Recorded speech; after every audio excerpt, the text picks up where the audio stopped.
All the chief and I just want to do is figure out and make heads and tails of this whole thing and figure out, you know, where Kenny is. That's all.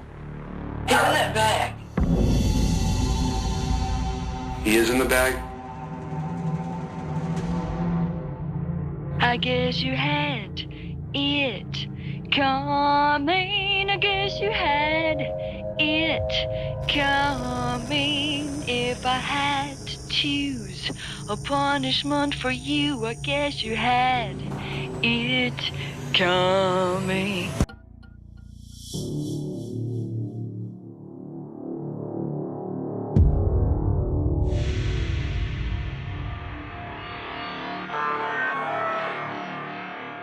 When was the last time that you saw Kenneth? The last time I saw Kenneth was around February. I think it was the 14th. I saw him at work. I just checked on him to make sure he's okay. Does he have any disabilities at all? Yes, he is. He was put through a neuropsychological test when he was a child, and he had disability. When is the last time you heard from him? Probably February 17th. Okay. So I was getting quite concerned because he calls me every day.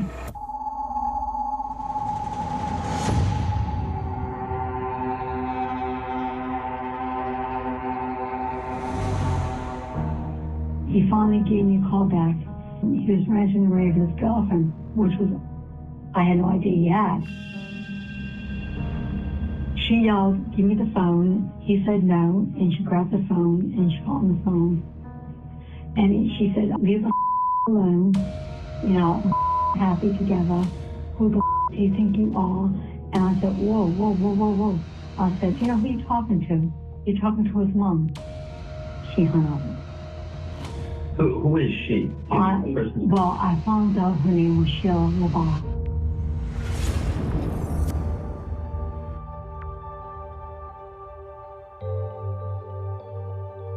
Sheila LaBar is a 47-year-old widow, and she's inherited this farm property and this farmhouse from her late husband's estate, Dr. LaBar. What the community does know about Sheila LaBar is that since she became a widow, she has this revolving door of young males that come up to the property either to do work or for companionship. LaBar has set her sights on Kenneth County, who's only 24 at this time, and is somebody who's functioning perhaps like a younger individual, according to his mom, given his history of learning difficulties, etc. It is alarming. She's manipulative. She's every boy mom's nightmare. Did you telephone him any other time after that? The only time I telephoned my son, the number was changed. It was the number you're trying to call is no longer in service. Is no longer in service. That was the next day? That was the very next day.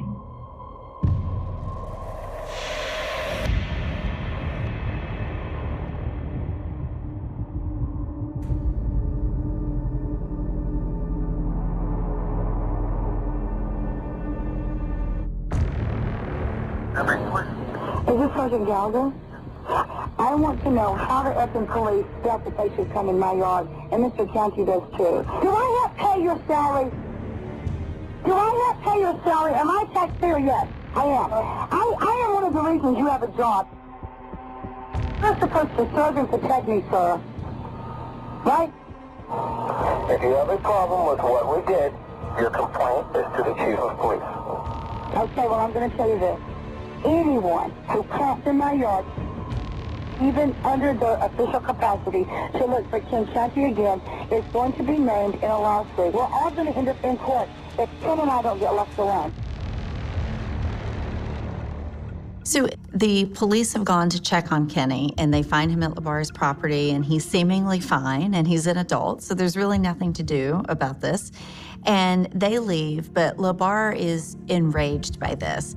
And so she contacts police and is threatening toward them. She's so grandiose and narcissistic in her comments. You know, don't I pay your salary, basically. You have a job because of me. It's just really a lack of respect for law enforcement and a sense of entitlement that's really shocking.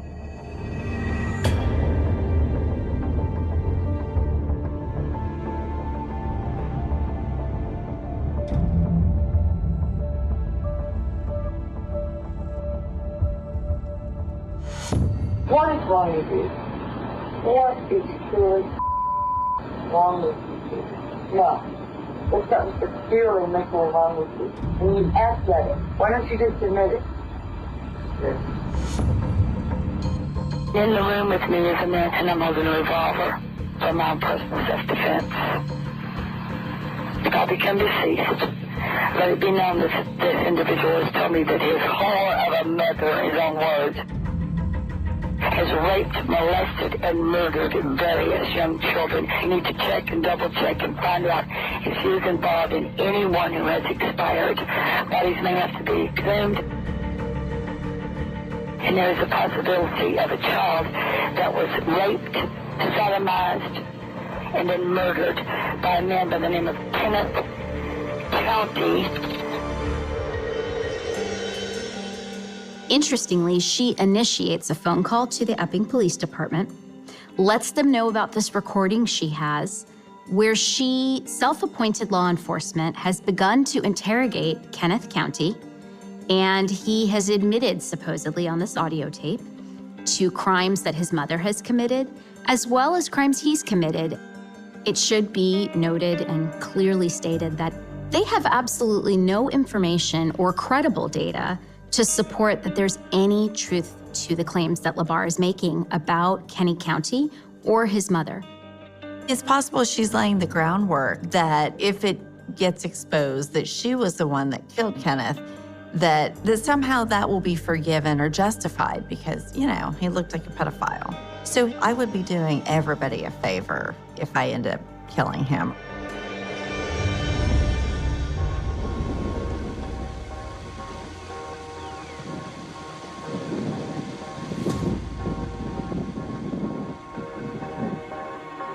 When officers arrived at LaBarre's, they went past a gate blocking the public road leading up to her house. They walked past 2 burn piles in the front yard. In one of them, they saw bones sticking out. No one answered the door, so they kicked it in. But before they could get inside, LaBarre appeared, eventually kicking them out.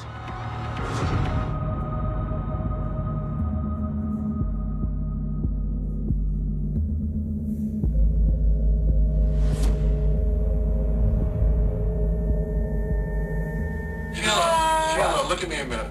I'm just here because I am concerned. And if something happens, we will work through this. We will help you through this. I don't know exactly what... All the chief and I just want to do is figure out and make heads and tails of this whole thing and figure out, you know, where Kenny is. That's all. He's in that bag. He is in the bag? I guess that looks human. Okay. I mean, I don't know what to tell you. What am I supposed to say? Which bag? I cremated a rabbit. You think he's in that bag? I don't know that counts. It doesn't appear to be a rabbit, though.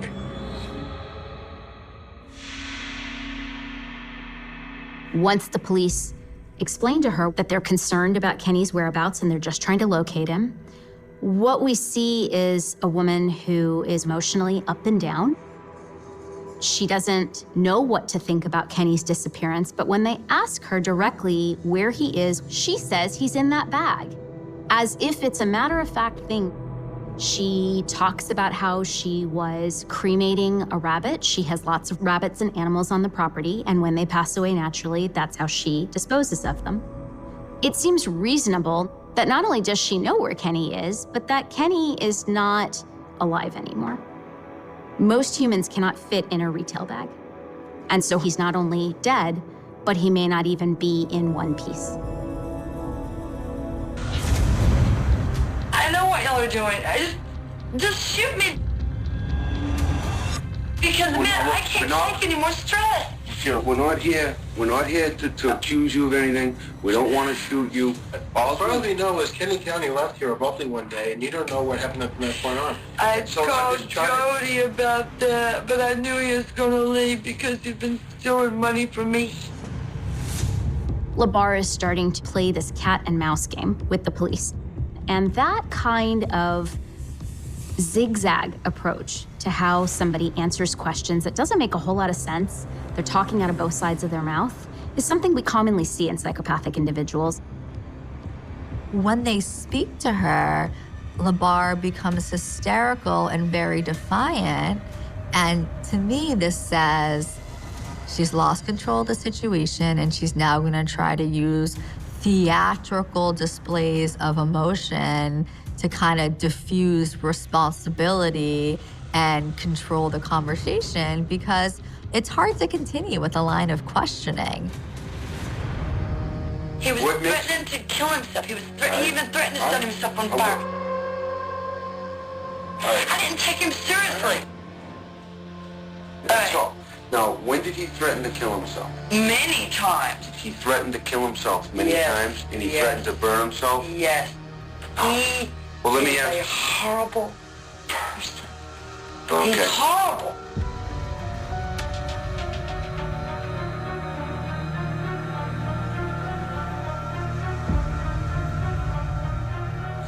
I can't solve the mystery. I can only tell you what I can tell you. I just can die. I wish to God I dropped dead right now because I can't take Sheila, anymore. we're at this right now. Do you wish you were with him?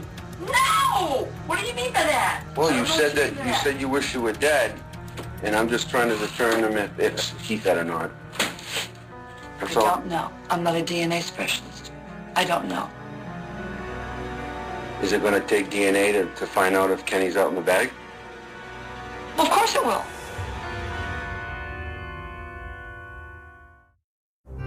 The lane leading to this Epping, New Hampshire farm has been blocked off with police tape since Saturday. The grounds turned into something that resembles a crime scene, all part of a massive effort to find 24-year-old Kenneth County.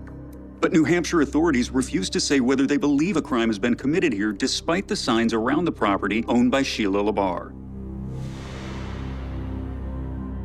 While detectives may be quite sure at this point that Sheila LaBarre has likely killed him, and they likely have his human remains in this bag that was found on her property, it's not helpful to them unless they can get a confession from her.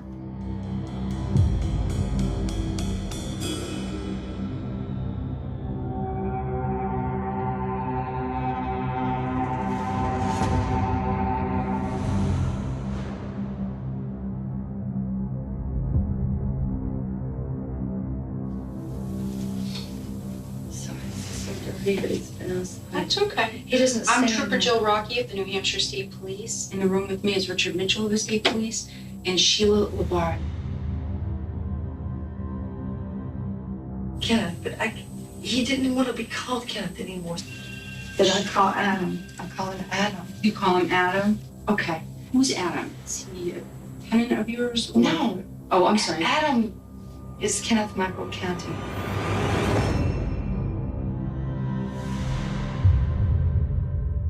She immediately changes his name and kind of subsumes his identity and exerts full control over his movements, almost like when you get a pet, you name it. One thing that keeps coming back to me is that the rabbit trapped in a cage on the floor in her complete control is almost reminiscent of the MO of her crime, because she's trapping men in her property and then taking full control and ownership of them. So when did you first meet him? On February the 14th, I was at the ashram. But first, originally, he hit me up with messages on a chat line. So you met him on a chat line and then you met him at the ashram? He instant messaged me. Okay. I'd never heard him on the line before. Okay. I thought that was odd. Yeah. Because I've talked on the line for years. Okay. It's just harmless. At one point, she takes the rabbit out of the cage and she has the rabbit on her lap and she's petting him and kind of treating him tenderly.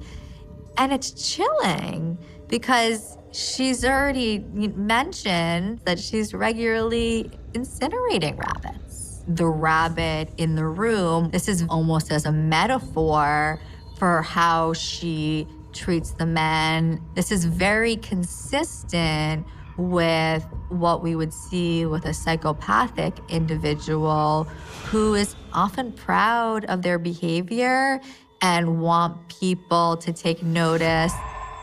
All these behaviors are consistent with a lack of regard for human life and an absence of empathy towards others. So did you arrange to meet him at the Ashworth, or did you just happen to meet him? Pleaded with me. Okay, and how did it go when you met him? Well, my first thought was, when I looked at him, was pedophile. Well, and how did you feel about Adam? I mean, you said that, you know, here's a guy that you're trying to help out. And I did. Yeah, who wants to sleep with a pedophile? Nobody. Exactly. Nobody. So you must have been getting a little frustrated with him. I mean, he's kind of a pain in the ass, isn't he? No. Why? Well, because I don't know, I probably have a savior. Okay, so you wanted to save him. How do you save a pedophile? You can't. So what do you do to him?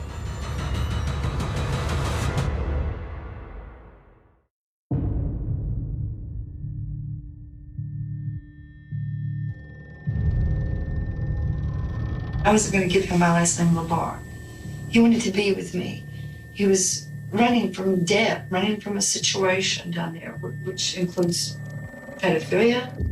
Okay. He's confessed this to me, that he has raped numerous children. And he was running from debt. But he didn't start in with this. Or obviously, I wouldn't have let him stay in my home. Oh, yeah. I just thought of something I haven't told anyone. Okay. What did you think? They have to do with Adam? Can you tell us what they are?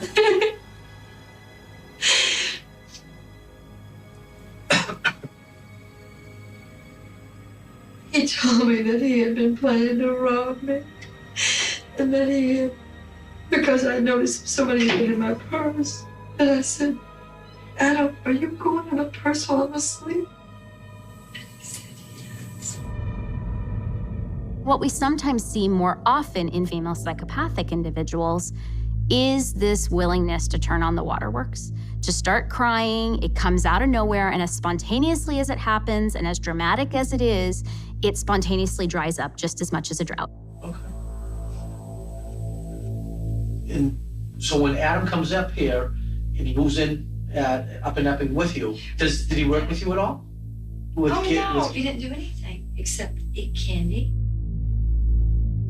What kind of candy? Well, anything. But I restricted that because I found out he was addicted to sugar, chocolate. He was jonesing from heroin, or what we call smack in the South. I've never done it. At first, she's mentioning again pedophilia, but it doesn't seem like the investigators are biting, really. They don't seem to be that intrigued by that. So LeBar just keeps piling it on. Okay, he is going to rob her also. And by the way, he also does heroin. It's like everything she can do to create this impression of him. She's really trying to paint two pictures, I think, at once, and that is of him being a bad person and her being superior to him.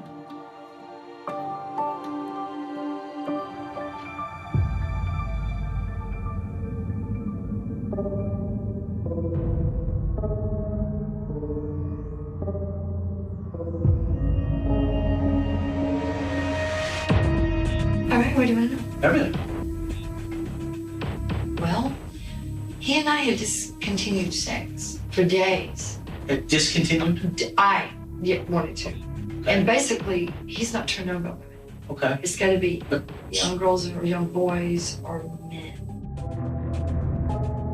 Is consistent with the psychopath. She's lying and misrepresenting and being very deceitful in the delivery of information to paint the picture that, oh, this person deserved it, or to shift blame off of herself onto him, and almost to paint the picture that maybe she's even a hero, that she was able to stop an individual from doing future crimes or engaging in kind of improper behaviors. When was the last time you saw her, Adam?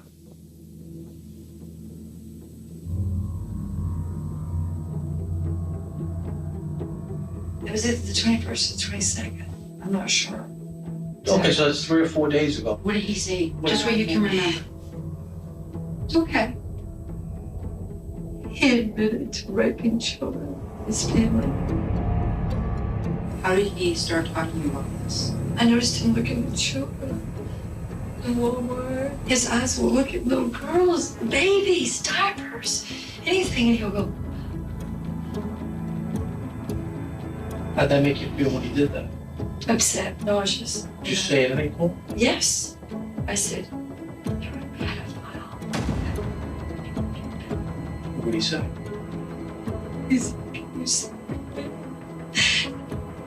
So he asked you if you could save him? You're shaking your head, yes? I said, only God can save him. What we start to see with Labar is this over-focus or preoccupation with sex, with sexuality, and an interesting interaction between that and violence. And when we start to think about how those thoughts bleed together, the urges to be violent, and when she's talking about sexual topics, you have to wonder if there is a presence of sexual sadism or sadistic tendencies within this person. Did you hurt Adam? Financially. When I said I'm not supporting you anymore, Right. no more free rides, I'm not a magic carpet. I said, if my roots don't get done, I swear to God, I think I'm gonna pull my hair out and be bald. I said, my gay hairdresser's gonna flip when he sees me, and X30's gonna say, girl, what is wrong with you? You know. But other than financially, did you hurt Adam? Well, I told him that God would probably have him burn in hell. Okay. I said, you probably won't be in heaven with me, and he cried. So I heard. He even looks demonic.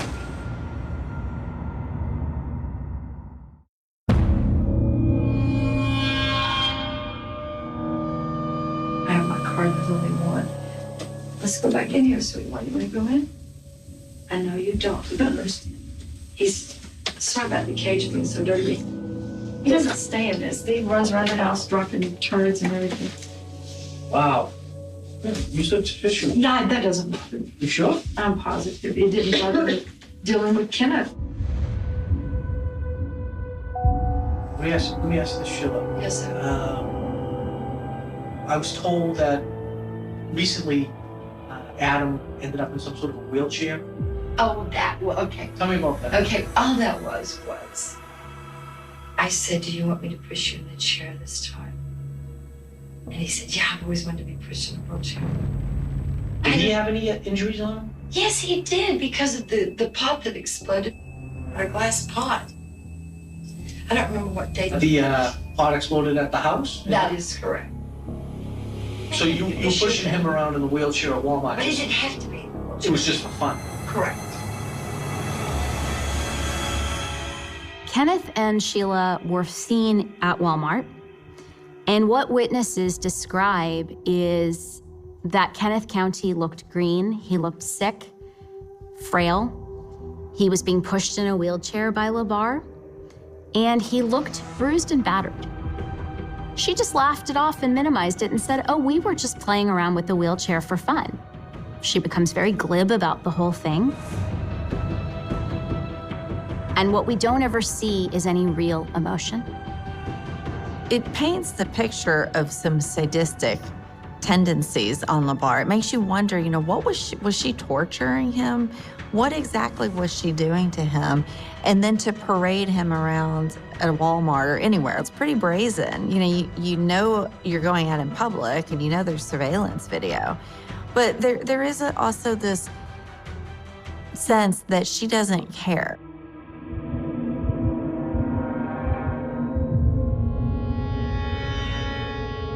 Do you normally burn things in your yard like that? Yeah, and usually in the burn pit. But in my yard, yes, I have often. Because I was out there and you have a number of burn pits out there right now. I sure do. Yeah. Because I went on a Cherokee burning rage. Why? Because I wanted to.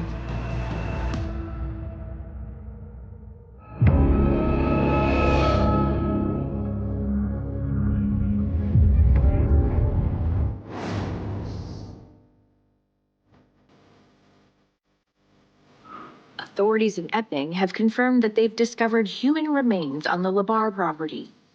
A search of the burn piles has turned up hedge clippers and a knife. What they also find inside the home are multiple sources of blood, some at different stages of decomposition, which suggests that clearly that home is a crime scene from multiple time periods, some of which clearly predate her contact with Kenneth County. I mean, not all of this blood was fresh, which really begs the question that if she killed Kenneth County, then who else might she have killed?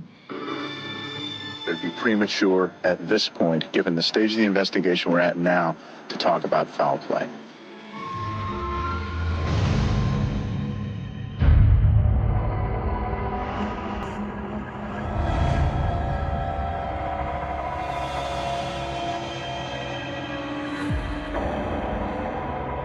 Need to let Mom go.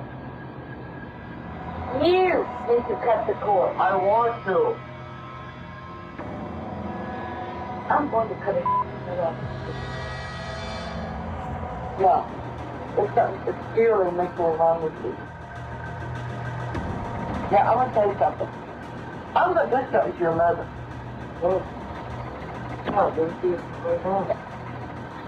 I would like to beat the living hell out of her. Firstly,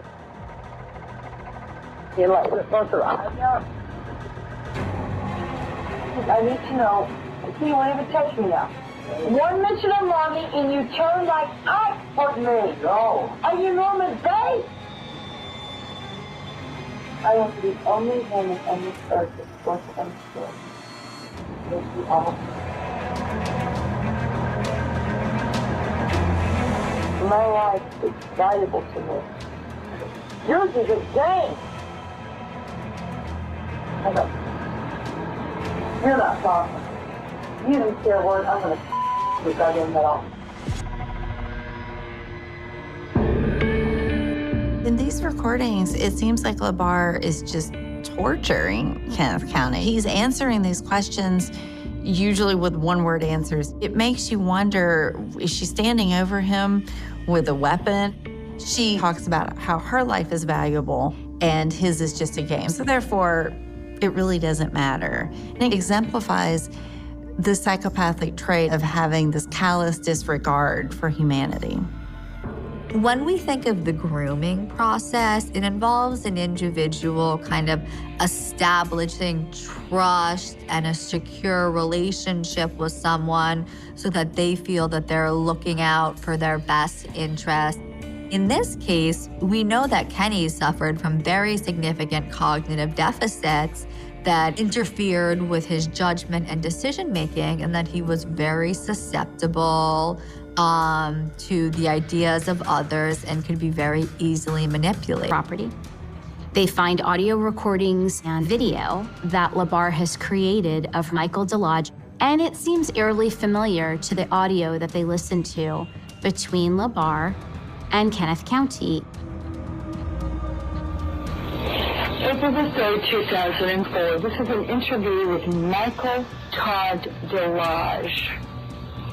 A short, going bald, but not yet, going gray, tremendously fast, evil, brown or hazel-eyed little munchkin who makes his living off women because you are attracted to what? What attracts you?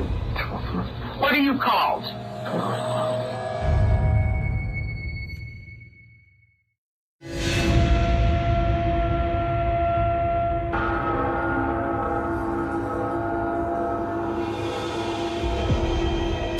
The point to the tape is to verify that Michael Todd DeLodge was in fact investigated for child molestation. Okay. Now, are you guilty of the charges? Yes. We're seeing LaBar coerce a false confession out of Michael. We can only presume how she did that, but based on the physical injury she inflicted on Kenneth County, you can imagine that physical violence was involved.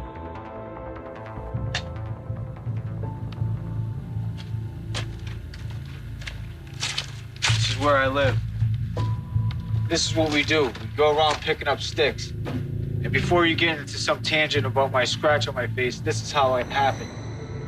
It seems like she gets gratification from almost psychological torture and from harming other people. It seems to me that she equates love with sex and violence. The pattern that starts to emerge with Sheila LaBarre is a predatory offender who looks for particularly young and vulnerable males. She lures them in. When people think about sadistic offenders, most often they think about men, but the reality is paraphilic or deviant interests can pop up in men or women. And in the case of LaBarre, based on what we know about her history, there are some good indications that she has a strange sexual arousal pattern that may have to do with violence towards men. And it's a slow buildup for her. It involves a coercive relationship and fear and threats. And when she's done with them, the ultimate climax for her, the ultimate moment of arousal for her is the process of killing them.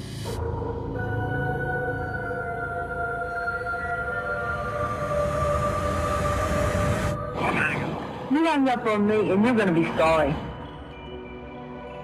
I suggest you don't hang up. I'm sorry, Rodney. I want what you signed, that my name would go on this deed. We agreed that I would... Going on a deed unless I'm dead.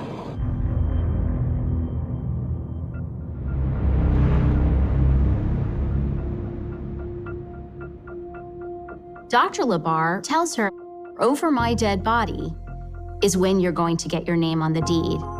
She adopted and assumed his life and his home and his property, and shortly thereafter he died, and she ended up staking claim to his entire estate.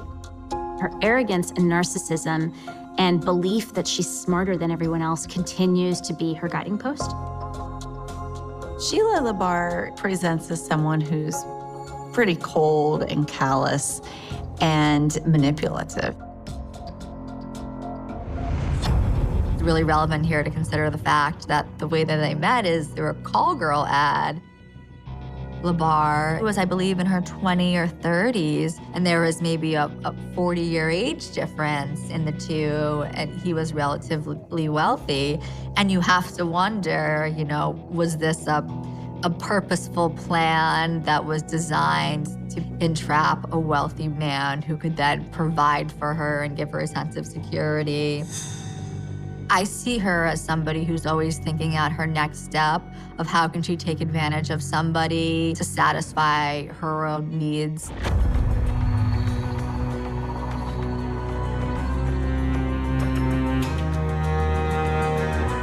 Interestingly enough, she was married to at least one other person while she was still in a relationship with Dr. LaBarre. And her ex-husband that she was married to while she was still in a relationship with Dr. LaBarre has come forward and said that she actually asked him to murder Dr. LaBarre.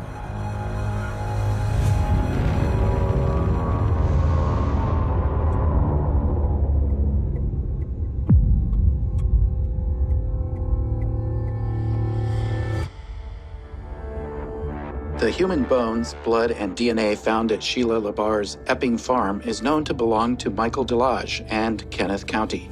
The fact that their bodies were burned is clear. Investigators digging up the septic system uncovered more evidence, including toe bones that do not match either man's DNA.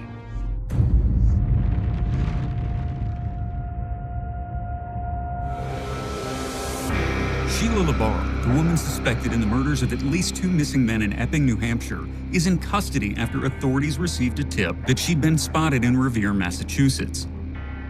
According to police, she had tried to change her appearance and was using an alias when she was finally caught. There's a few things that you just can't get around. What do you mean? But you know, and I know, and the chief knows, you killed that kid. You burnt your bed to destroy what? Evidence. Because what? There's blood on the bed. Evidence?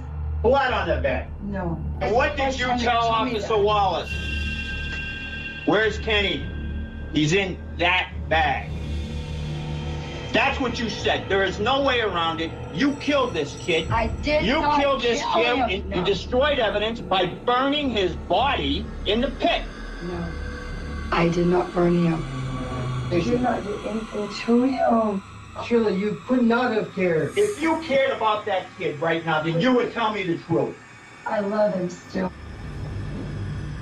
I think her level of narcissism and arrogance is so significant that Sheila LaBarre really thought she was above the law. She would never get caught.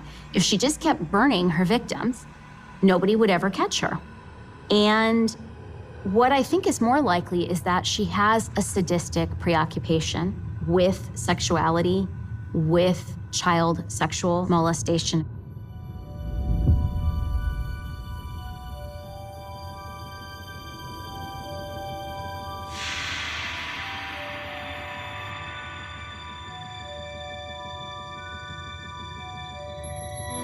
The LaBarre trial is not about whether she murdered Michael DeLoge in Kenneth County, but rather her state of mind at the time. The jurors will decide, was LaBarre insane at the time she admittedly killed her boyfriends Kenneth County and Michael DeLoge? I want you to think about a woman who truly believes she is an angel, a spirit, walking amongst the living, who has returned to earth for some special purpose. Her attorney said LaBarre thought that being a notary public gave her special powers. And she believes those powers gives her the ability to become judge, jury, and executioner. You don't have to be afraid of me. God sent me to you to make you a better man. I'm an angel on earth. LaBarre made statements that she was sent from God to be some sort of vigilante, angel, religious figure who was responsible for killing or for vetting out pedophiles. So that to me is a delusion that I think is born out of a serious mental illness. But ultimately, in doing these evaluations, we're looking for evidence to suggest that they knew what they were doing was wrong. She doesn't call the police. She lies, and she lies. She conceals evidence, and then she leaves the state, and that indicates that she very much knew that the behavior she engaged in was wrong. We called her Crazy Sheila.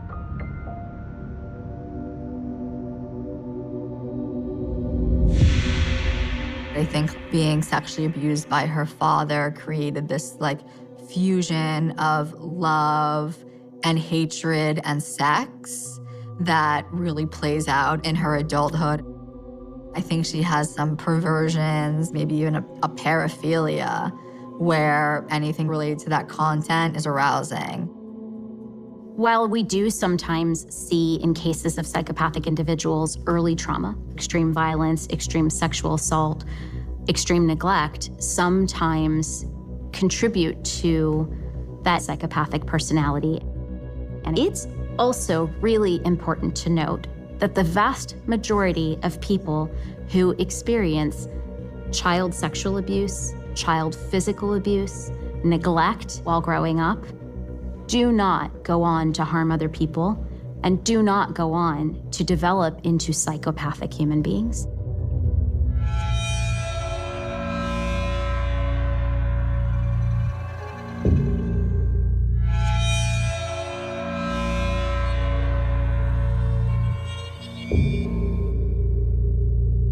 It's been 2 years now since my son's horrific murder. And now my son Kenny can rest. She can't get out. She can't go hurt nobody else.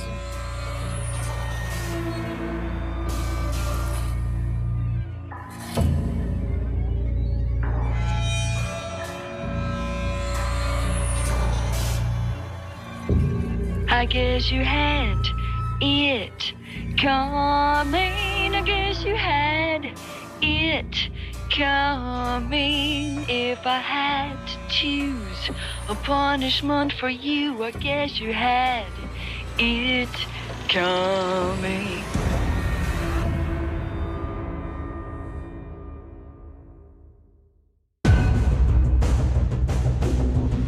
What did you do?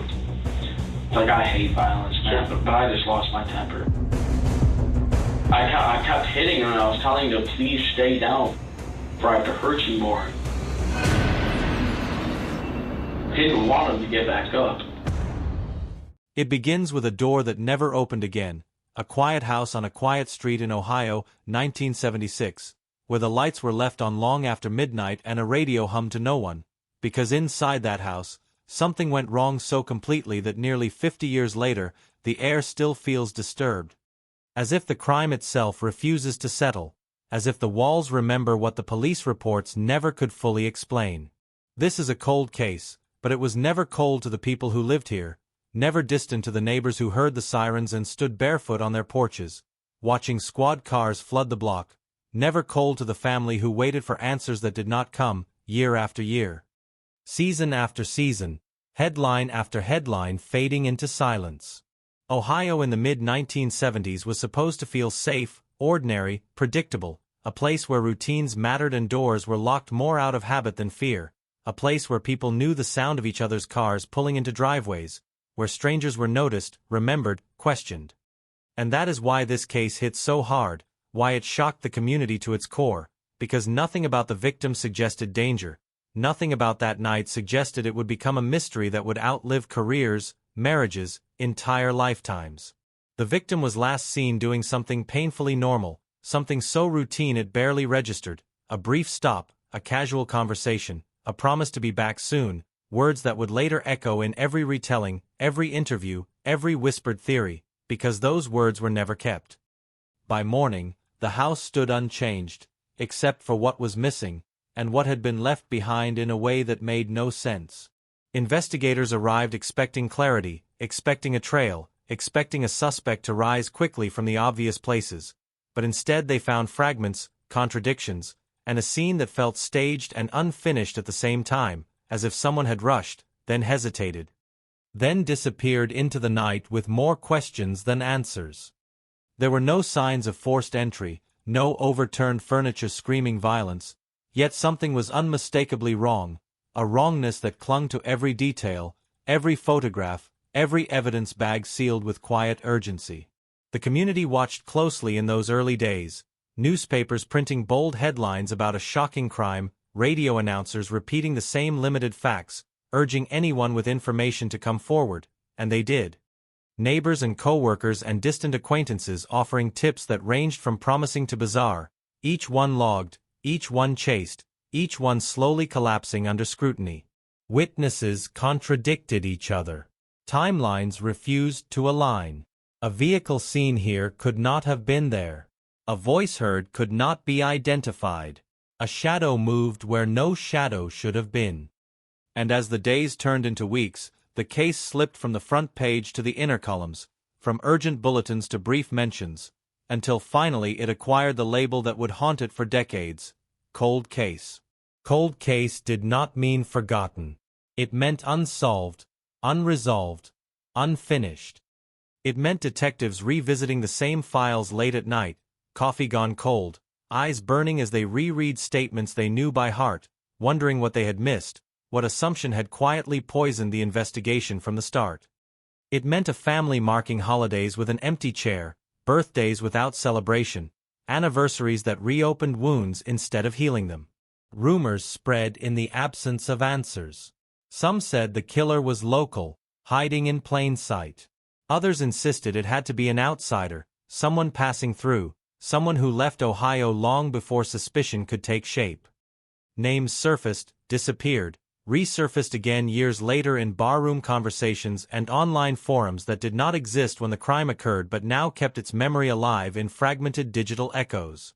Evidence, once thought useless, was boxed and shelved, sealed away in storage rooms that smelled of dust and paper, waiting silently for a future no one could yet imagine. Back then, technology had limits. What could not be matched, identified, or proven was simply recorded and moved aside, labeled for a later time that might never come. As the years passed, detectives retired, witnesses aged, memories blurred, and the case became a ghost, referenced whenever someone spoke about unsolved crimes in Ohio, a cautionary tale about how quickly certainty can evaporate, how easily truth can slip through the cracks.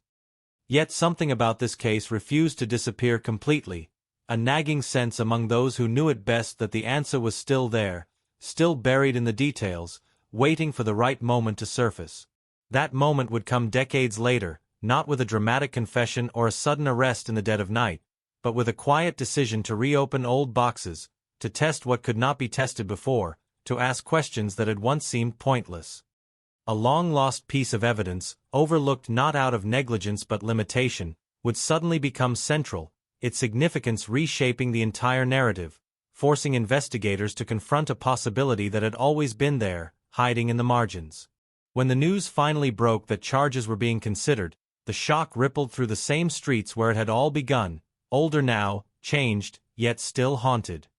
People who had grown up hearing whispers about the case suddenly found it dominating headlines again. The words, Ohio 1976 cold case breakthrough, flashing across screens, reopening wounds some thought had long scarred over. But a breakthrough is not an ending. Charges are not closure. And as the case re-emerged into the light, it carried with it every unanswered question, every doubt, every fear that the truth, once fully revealed, might be even more unsettling than the mystery itself. Because for nearly half a century, this crime had shaped lives in silence, and now, as the past reached forward to claim the present, the community braced itself for what those old files might finally say out loud. And somewhere, in the space between what was known and what was assumed, the shadow of 1976 stretched long and dark, reminding everyone that some cold cases never truly sleep, they only wait. The deeper investigators looked, the more the crime scene began to feel less like a place and more like a contradiction, a space where every object seemed ordinary until it was examined too closely, where the absence of chaos was itself unsettling. Because violence does not always announce itself with broken glass and overturned chairs, sometimes it moves quietly, deliberately, leaving behind a calm that feels staged, calculated, wrong. The front door had been locked. The windows were intact. Personal belongings lay where they should have been, untouched, uncollected, as if whoever entered that house knew exactly what they came for and exactly how long they could stay. Photographs from that morning captured details that would later be studied like scripture. A coat draped over a chair, a half-empty cup on the counter, the soft indentation on a cushion suggesting someone had sat there recently, maybe waiting, maybe listening. Detectives noted the temperature, the smell of the air, the stillness that hung over the rooms. Nothing screamed for attention, yet everything demanded it. The victim's routine became the first obsession of the investigation. Every hour of the previous day was reconstructed, traced through receipts, phone records, and the memories of people who never expected to be interviewed by police. Co-workers described a normal shift, no visible distress, no arguments, no strange visitors. Friends recalled casual plans, nothing urgent, nothing alarming. Family members spoke through tears, replaying conversations in their heads, wondering which sentence might have mattered more than it seemed at the time. But routines can hide fractures. Beneath the surface of normalcy, detectives found small irregularities, moments that did not quite fit, a stop that took longer than expected, a call that went unanswered, a decision that seemed impulsive in hindsight. These were not confessions or smoking guns, just thin threads, fragile and easy to break, yet they were all investigators had to work with. Neighbors became the second focus. Doors were knocked on repeatedly. Statements were taken and retaken. Some remembered hearing a car late at night, others swore they saw a figure moving quickly along the sidewalk, someone they could not describe beyond height and posture. One neighbor mentioned a voice, raised but not shouting, cut short too abruptly to ignore. Another insisted everything was quiet, that nothing out of the ordinary disturbed their sleep. These contradictions did not cancel each other out. They multiplied. The timeline stretched and collapsed depending on who told it. Minutes expanded into hours. Hours shrank into moments. Detectives pinned notes to boards, drew lines between names, times, locations, hoping a pattern would emerge. Instead, they found overlap without clarity, coincidence without explanation. Then there were the early suspects, inevitable and uncomfortable, people close enough to know the victim's habits, far enough to deny involvement. Each was questioned, some briefly, others at length, their alibis checked, their movements mapped. A few raised eyebrows, none crossed the threshold into certainty.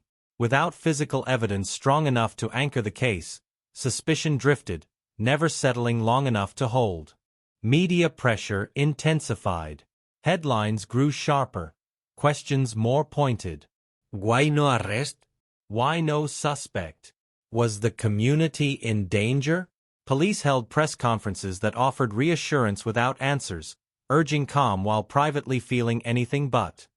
Every update seemed to deepen the sense of unease, because the longer the case remained open, the more it suggested a truth too elusive to grasp. The investigation expanded outward, beyond the immediate circle, into past connections and forgotten disputes. Old acquaintances resurfaced. Long-settled disagreements were reopened under harsh fluorescent lights. Detectives dug into employment records, financial histories, personal correspondence, searching for motive in places that felt invasive but necessary. Still, nothing solidified. Motive without opportunity. Opportunity without motive. Pieces that refused to lock together. As weeks turned into months, the case began to cool, not from lack of effort, but from lack of traction. Resources shifted to newer crimes with clearer paths. Leads dried up. Calls slowed. The once crowded evidence room became quieter. The boxes labeled with this case stacked neatly but ominously, as if acknowledging their own unresolved weight. For the family, time moved differently. Every passing day felt like both a betrayal and a burden, the world continuing on while their own remained frozen at the moment everything changed. They cooperated with investigators tirelessly, answered the same questions repeatedly, clung to hope even as it thinned. Public sympathy faded gradually, replaced by a distant curiosity that hurt more than outright attention. Years passed, and the case slipped fully into cold case status, its file transferred, archived, occasionally revisited by detectives with fresh eyes but limited tools. Technology advanced elsewhere, solving crimes that once seemed impossible, yet this one remained stubbornly silent, its secret sealed behind the limitations of its time. Still, the evidence endured. Items collected with care, preserved according to standards that seemed sufficient then but would later prove crucial. Something small, almost insignificant at the time, something that could not be fully analyzed, waited quietly among the files. It was noted, catalogued, and effectively set aside, its potential unrealized, its importance underestimated not by choice, but by circumstance. The community aged around the mystery. Children who had heard whispers about the crime grew into adults who repeated them with less certainty, more skepticism. The house itself changed hands, renovated, repainted, yet some neighbors swore it never felt entirely right, that there was a heaviness to it, a sense of unfinished business that renovations could not erase. Occasionally, the case resurfaced in conversation or print, anniversaries prompting brief retrospectives, reminding readers of the crime's enduring unanswered questions. Each time, there was a flicker of hope that this might be the moment something broke loose, followed by the familiar disappointment when nothing did. Then, quietly, without fanfare, someone decided to look again. Not out of obligation but conviction. A detective, years removed from the original investigation, approached the case without the burden of its early assumptions. They saw not a failure, but an opportunity, a chance to apply modern techniques to old questions. They reopened boxes, reviewed photographs, reread transcripts, and paused over the same overlooked detail that others had seen but could not use. What had once been a dead end now looked different under new light. Advances in forensic science promised answers that 1976 could not. Tests were ordered. Paperwork moved slowly, methodically, the process unfolding over months rather than days. There was no guarantee of success, only the belief that the truth deserved one more attempt to surface. When preliminary results began to return, they did not explode into clarity. They whispered, a partial match, a statistical possibility, enough to justify further examination, not enough to celebrate. Investigators leaned in, cautious but alert, aware that hope could distort judgment as easily as doubt. The case was no longer sleeping. It was stirring. And with each new development, the distance between past and present narrowed, the quiet of decades beginning to fracture under the pressure of answers that had waited far too long to be heard. By the second day, investigators stopped calling it a simple homicide scene, because nothing about it behaved the way it should, not the timing, not the silence, not the way certain details felt deliberately untouched, as if someone had walked through that house with a plan already memorized. The clock on the wall still worked. The heat was on. The trash had been taken out. This was not chaos. This was control. They measured distances between rooms, traced paths from the door to the hallway, from the hallway to the place where the night seemed to end.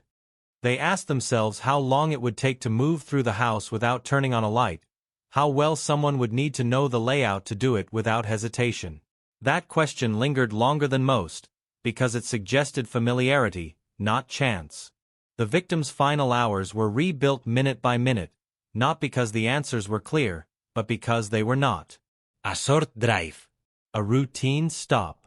A conversation that no one could remember word for word, only tone. Calm. Normal.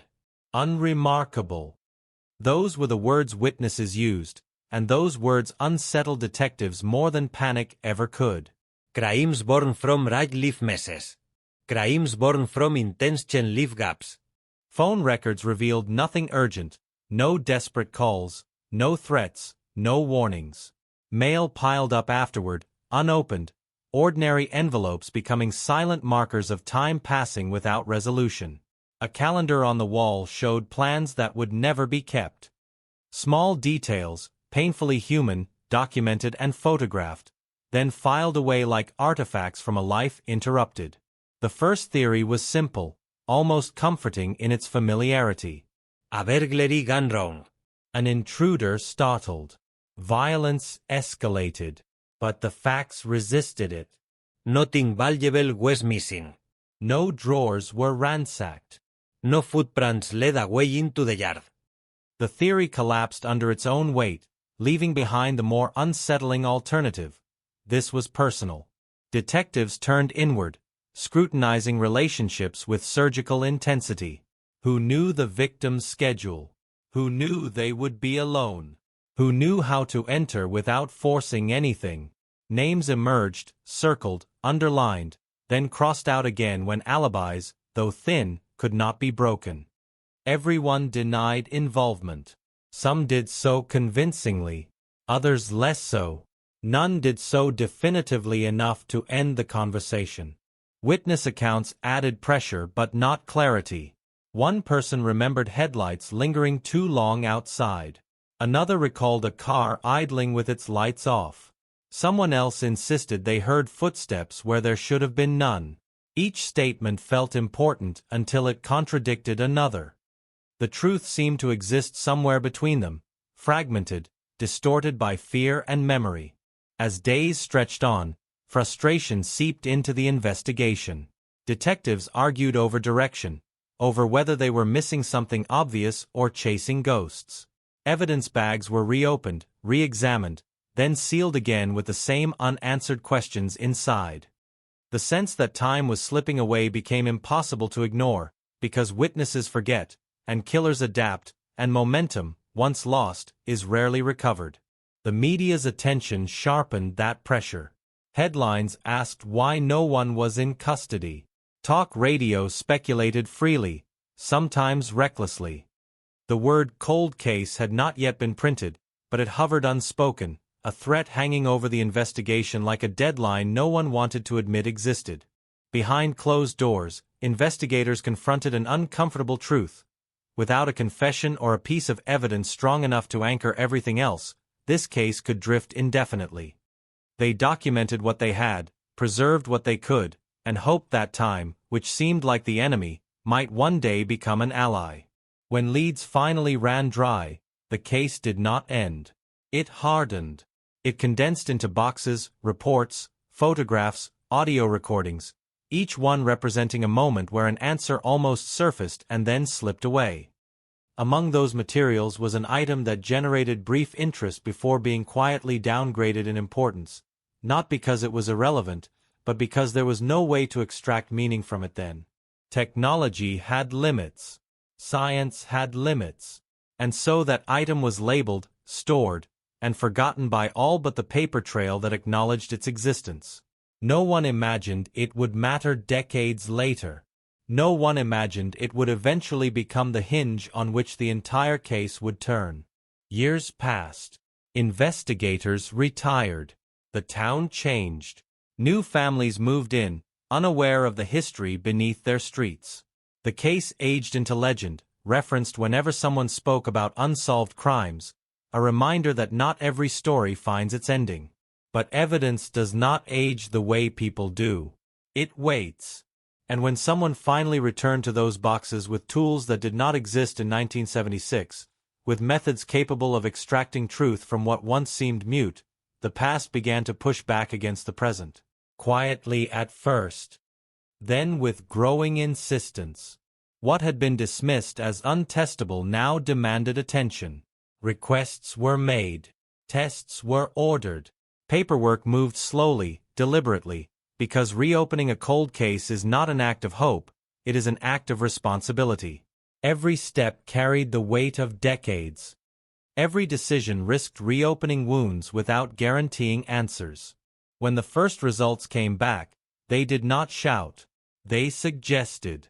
They implied. They pointed without accusing. Enough to unsettle assumptions that had stood unchallenged for nearly half a century. Enough to force investigators to confront the possibility that the truth had always been there, waiting patiently for science to catch up. The case was no longer dormant. It was active again. And as whispers of progress circulated quietly through law enforcement, the shadow of 1976 lengthened, reminding everyone involved that some mysteries do not fade with time, they deepen, until finally, they demand to be faced. Reopening the case did not feel like progress at first. It felt like trespassing, as if investigators were stepping into a moment that had already happened and was never meant to be disturbed again, lifting fingerprints left by time itself, stirring dust that had settled for decades. Old reports were spread across tables, yellowed pages covered in typewritten certainty that now read more like assumptions than facts, language shaped by the limits of an era that believed it had seen everything it needed to see. The first realization was unsettling in its simplicity. The original investigation had been thorough, but it had been human, and humans miss things, especially when they do not yet know what to look for. Certain details had been recorded without emphasis, logged as routine, categorized as inconclusive. No red ink. No exclamation marks. Just facts waiting quietly for a second interpretation. One piece of evidence in particular drew renewed attention, not because it was dramatic, but because it was ordinary, something collected almost out of habit rather than suspicion. At the time, it had raised a few questions, then been pushed aside when those questions could not be answered. Now, with modern forensic methods, it felt less like a dead end and more like an unopened door. The process was slow, methodical, almost clinical. Evidence had to be verified, chain of custody confirmed, preservation standards reviewed. Every step mattered, because a mistake now would not just jeopardize the present investigation, it would rewrite the past unfairly. This was not about chasing headlines.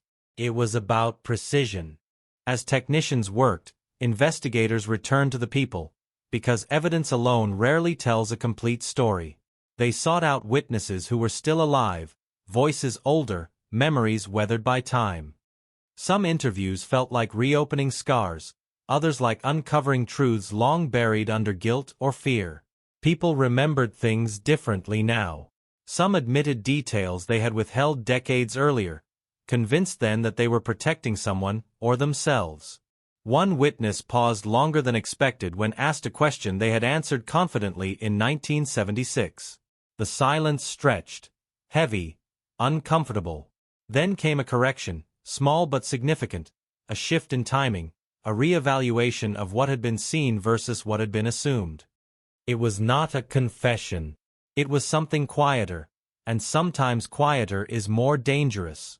Patterns began to form, not dramatic ones, but subtle alignments between evidence and memory that had never fully overlapped before. A movement here. A presence there. A decision that now seemed less spontaneous and more calculated. Investigators noticed how often one name appeared at the edges of the story, never central, never fully absent. Always nearby. Always explainable. Until it wasn't. The name had been considered before. Everyone in the original investigation knew it.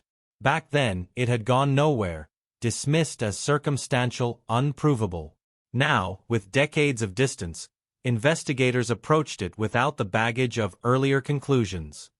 They did not ask why it had been ruled out. They asked whether it ever truly had been. The long-lost evidence finally returned from testing with results that demanded attention. Not certainty. Not absolution. But a connection strong enough to narrow the field dramatically. Statistically improbable to be random. Too specific to ignore. The kind of result that does not solve a case on its own, but reshapes every question surrounding it. Suddenly, timelines tightened. Possibilities shrank. The wide, foggy landscape of theories condensed into something far more focused. Investigators revisited old alibis with new scrutiny, aware that time erodes not just memory, but the confidence with which lies are told. Some alibis still held. Others bent. One, under pressure, began to fracture. The community knew nothing of this yet. Progress moved quietly, deliberately, because premature exposure could derail everything. There were no press releases, no leaks, no promises. Just meetings behind closed doors, careful documentation, and a growing sense among those involved that they were standing on the edge of something irreversible. For the family, updates came cautiously. Hope was handled like a fragile object, offered without assurance. They had been disappointed too many times before to celebrate early. Still, the mere fact that someone was finally saying, "We're looking again," carried a weight that years of silence never had. Investigators traced the suspect's life forward from 1976, mapping movements, changes, patterns that only became visible with time. Jobs, relationships, relocations. Nothing overtly incriminating, nothing overtly clean. Just a life that had continued, uninterrupted, while another had ended abruptly.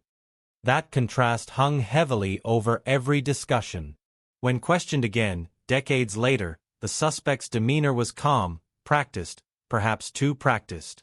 Answers came quickly, smoothly, as if rehearsed long ago. But the questions were different now. They pressed in places untouched before, guided by evidence that had not existed in the original interview room. Small inconsistencies surfaced, not enough to accuse, but enough to unsettle.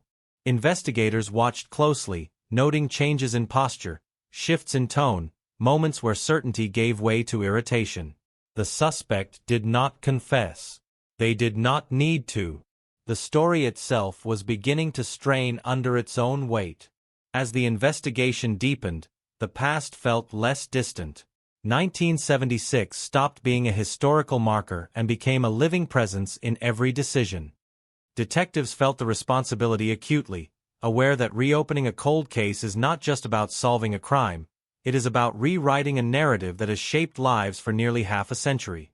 The evidence continued to speak, not loudly, but persistently. Each result reinforced the last, building a structure that had not existed before. Prosecutors were consulted. Legal thresholds discussed. The word "charges" entered conversations carefully, tentatively, like a fragile promise. No one celebrated. No one allowed themselves that luxury yet.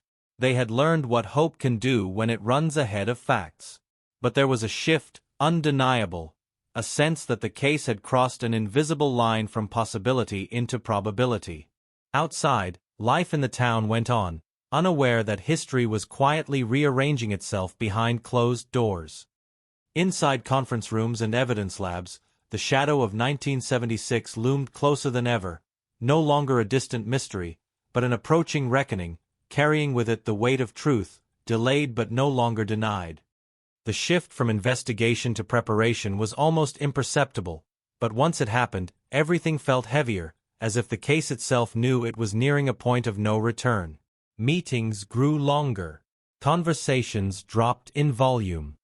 Words were chosen with care, because every sentence now carried legal weight, every assumption risked collapse under cross-examination. This was no longer about what might have happened. It was about what could be proven, and what could survive the glare of a courtroom decades removed from the night it all began. Prosecutors demanded clarity where mystery had once been tolerated. They asked for timelines that did not drift, for narratives that did not rely on intuition, for evidence that could stand alone without the crutch of speculation. Investigators responded by tightening everything, revisiting every step with a discipline sharpened by years of regret. Old interviews were replayed, voices echoing through modern rooms, their confidence now tinged with uncertainty. The long-lost evidence became central, not as a dramatic revelation, but as a quiet anchor, something tangible in a case that had long floated on fragments.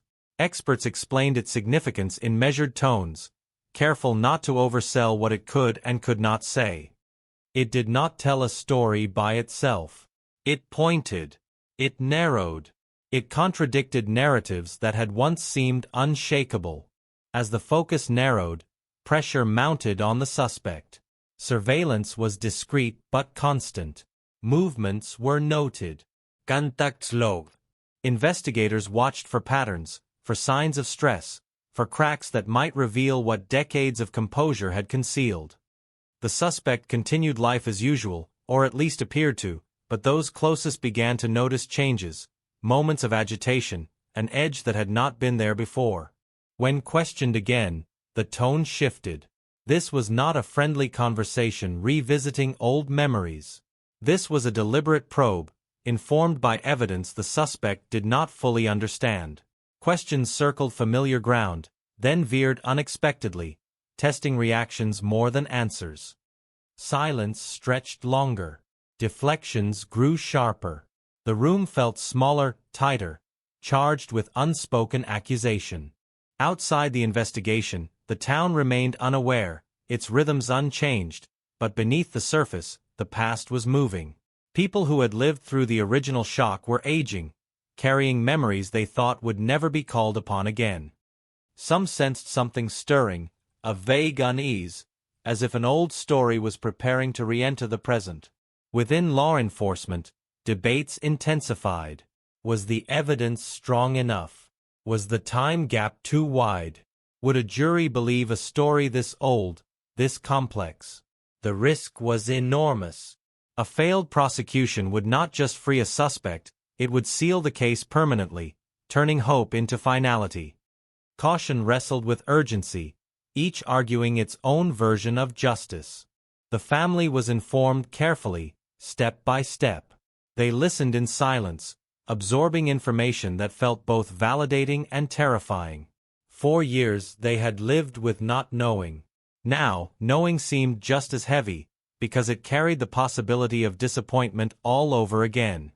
They asked questions they had rehearsed in their minds for decades. Some were answered. Others could not be, not yet. As preparations continued, investigators reconstructed the night once more, this time with intention.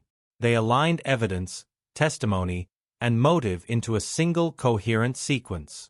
Gaps remained, but fewer than before. Where once there had been darkness, there was now dim light, enough to see shape, direction, consequence. The suspect's past was examined under a harsher lens. Old relationships took on new meaning. Casual remarks recorded years earlier now sounded different, less innocent. What had once been dismissed as coincidence began to look like pattern. None of it screamed guilt. Together, it whispered insistently. The word arrest entered internal discussions, spoken softly, as if saying it too loudly might fracture the fragile structure they had built. Warrants were drafted, revised, questioned. Every line was scrutinized, every claim supported, because this moment, if mishandled, would undo years of renewed effort. As the date approached, tension thickened. Investigators slept less. Files traveled home and back again. The case occupied every idle thought, every quiet moment. This was the cost of reopening the past, it does not stay neatly in boxes once disturbed. It seeps into the present, demanding attention, demanding resolution. Then, without ceremony, the decision was made. Charges would be sought. The evidence, while not perfect, was compelling enough, consistent enough, to move forward. It was not triumph that filled the room when the call was made. It was gravity.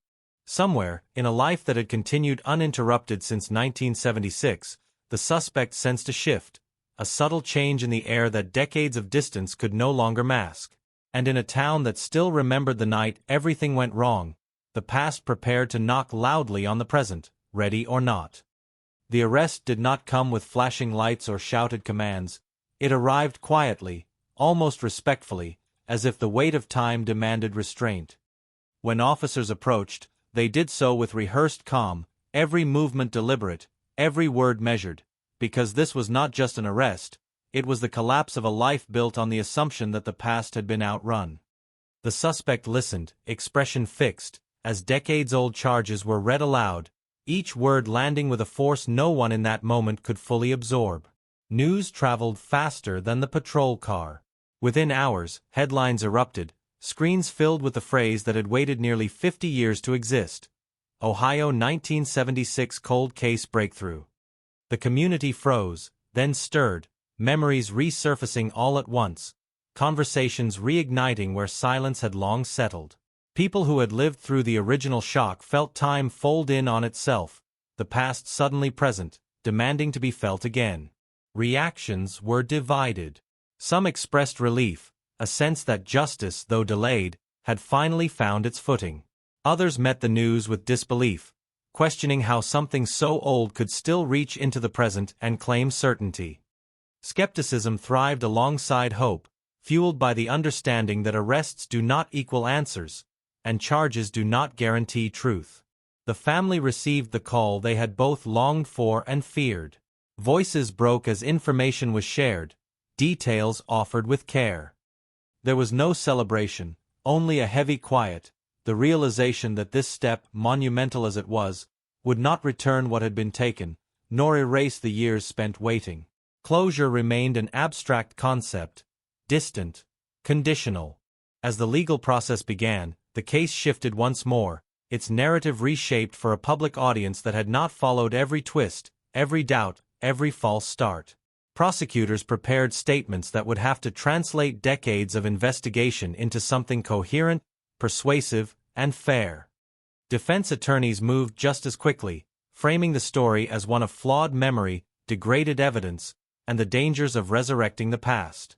Court documents revealed fragments of the evidence, enough to spark debate but not enough to settle it. Commentators weighed in. Experts argued on air. The phrase reasonable doubt echoed through discussions, reminding everyone that time complicates justice as much as it demands it. The suspect, now defendant, maintained composure publicly, their past replayed and dissected by strangers. Friends and family grappled with shock of their own, forced to reconcile the person they knew with the allegations now attached to their name. Loyalty fractured. Doubt spread. Silence became common. Investigators, watching from the sidelines, felt a strange mix of vindication and restraint. Years of effort had led to this moment, yet they knew better than anyone how fragile it was. Evidence that once seemed solid could falter under scrutiny. Witnesses could forget. Jurors could question motives. Nothing was guaranteed. The town became a backdrop for national attention, its name repeated in broadcasts, its history summarized in seconds. Residents shared memories, corrected inaccuracies, argued over details that had once felt private. The case belonged to everyone now, whether they wanted it to or not. As hearings approached, tension mounted. Legal arguments sharpened. Motions were filed. Timelines were attacked and defended. The long-lost evidence, now central, faced its most rigorous examination yet, its credibility challenged by experts intent on exposing weakness. For the family, each development reopened wounds, hope and dread intertwined. They attended proceedings quietly, absorbing the process without expectation. Justice, they understood, is not a single moment, but a series of steps, each one carrying the risk of reversal. Outside the courtroom, the question lingered, unspoken but persistent. Had the right person been found, or had time finally blurred the line between certainty and need? The answer remained suspended, waiting for a verdict that could only come after the past was dissected one final time. As the case moved forward, one truth became undeniable. The crime that had once been a frozen moment in 1976 was now alive again, its consequences unfolding in real time, forcing everyone involved to confront the cost of waiting, the price of memory, and the uneasy reality that justice, delayed, demands more than patience. The courtroom felt colder than anyone expected, not from temperature but from restraint, the kind of quiet that presses down on the chest, where every cough sounds too loud and every movement feels observed. This was where decades of silence would be translated into procedure, where memory would be weighed against proof, and where time itself would be treated as both witness and obstacle. Prosecutors began carefully, not with emotion, but with structure. They laid out the timeline as if building a bridge across nearly half a century, plank by plank, asking jurors to walk with them from a normal day in 1976 to the night that changed everything. They spoke of routine, of familiarity, of how crimes rooted in intention rarely announce themselves. Each detail was chosen to feel inevitable, not sensational. The defense responded with equal precision. They spoke of erosion, of how time degrades evidence and reshapes memory, of how assumptions harden into narratives when left unchallenged. They reminded the jury that certainty feels seductive in old cases, that the need for answers can distort judgment. Their argument was not that nothing happened, but that what happened could no longer be proven beyond doubt. Witnesses took the stand, voices older, hands less steady, eyes scanning faces they had not seen in decades. Some spoke with confidence, others with hesitation, pausing often to correct themselves, to admit uncertainty. Each pause landed heavily, seized upon by the defense, defended by the prosecution, turning human frailty into legal battleground.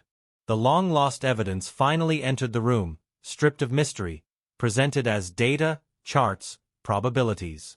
Experts explained methods that had not existed in 1976, spoke of margins of error and statistical significance. They avoided absolutes, because science rarely offers them. The prosecution framed the results as convergence. The defense framed them as coincidence. Jurors listened, took notes, exchanged glances that revealed nothing. They were asked to imagine a world without cell phones, without digital trails, without instant verification. They were asked to believe that truth could survive decades in a sealed box, waiting patiently for technology to catch up. As testimony continued, the defendant remained still, expression controlled, the past unfolding around them without acknowledgement. Occasionally, a detail would surface that caused a flicker, quickly masked, a reminder that no one is entirely untouched by their own history. Outside the courtroom, the community watched fragments of the trial through headlines and brief clips, piecing together meaning from incomplete information. Debates reignited. Old rumors resurfaced. The case became a mirror, reflecting fears about safety, justice, and whether time ultimately protects the guilty or the innocent. Inside, arguments sharpened. The prosecution emphasized consistency, how independent elements aligned too precisely to dismiss. The defense emphasized absence, what was not there, what could not be tested, what had been lost to time. Each side told a story using the same facts, shaping them toward opposing conclusions. As the trial neared its end, tension mounted. The family sat quietly, absorbing every word, aware that this process could affirm decades of belief or dismantle it in an instant. There were no visible tears, only a focused stillness, a refusal to let hope outrun reality. Closing arguments arrived like controlled detonations. Prosecutors spoke of accountability, of how justice delayed is not justice denied if it is pursued with care. Defense attorneys spoke of caution, of the irreversible consequences of conviction based on aged evidence. Both asked the jury to act responsibly, though their definitions of responsibility could not have been more different. When the jury finally left to deliberate, the courtroom exhaled collectively.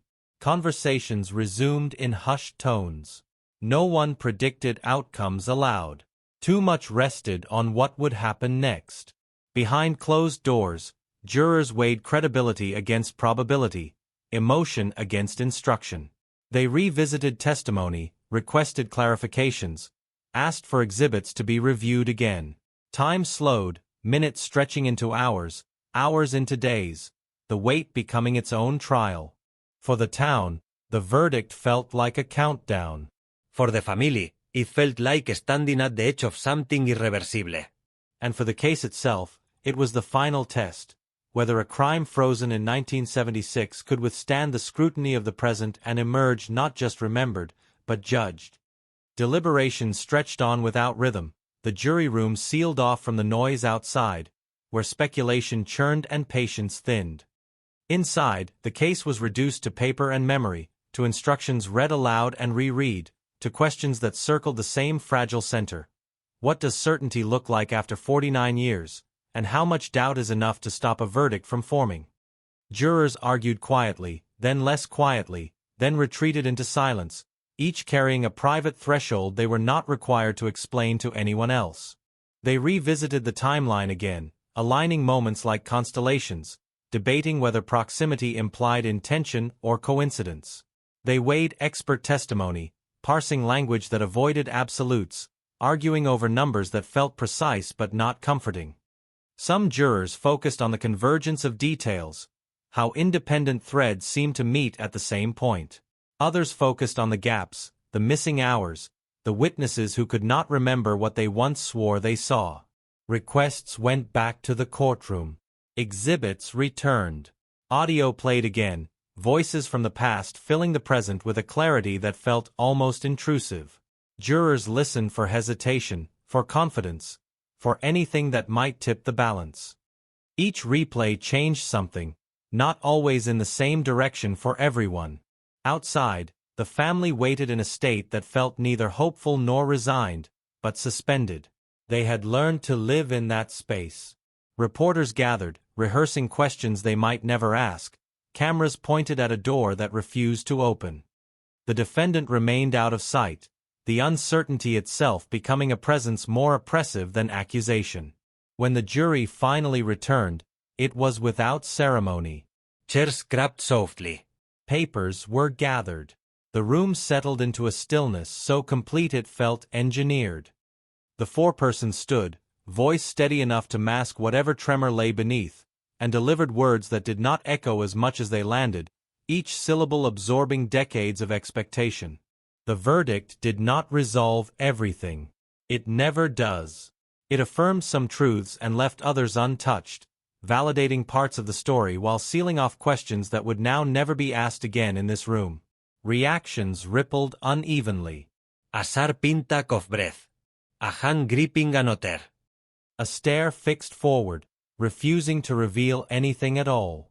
The judge spoke next, outlining consequences in measured tones, reminding everyone that the process had been followed, that the law had been applied as instructed. Sentencing was scheduled. Procedures explained. The machinery of justice moved forward, indifferent to the emotional debris left in its wake. In the hours that followed, commentary flooded the airwaves. Some called it a triumph of persistence, proof that time does not erase accountability.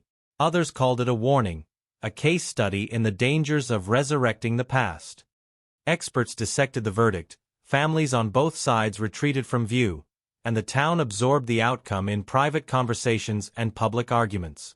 For the family, the verdict brought neither relief nor celebration, only a quiet, exhausted acknowledgement that one chapter had finally closed. The loss remained unchanged. The years were not returned. What shifted was the weight of not knowing, replaced by the weight of an answer that would forever be debated. For investigators, the moment was bittersweet. The case that had haunted files and careers now had an ending of sorts, but endings are rarely clean. They reviewed the journey internally, noting what had worked, what had almost failed, what might guide the next cold case waiting in storage. The defendant was escorted out, posture unchanged, the future suddenly finite in a way it had not been the day before. Whatever story they carried inside would now remain theirs alone, sealed behind a verdict that closed some mouths and opened countless others. As night fell, the town returned to routine, but routine felt thinner, less convincing. The past had reached forward and touched the present, leaving fingerprints that would not fade quickly. People lay awake, replaying what they had heard, questioning what justice means when it arrives late, imperfect, and heavy.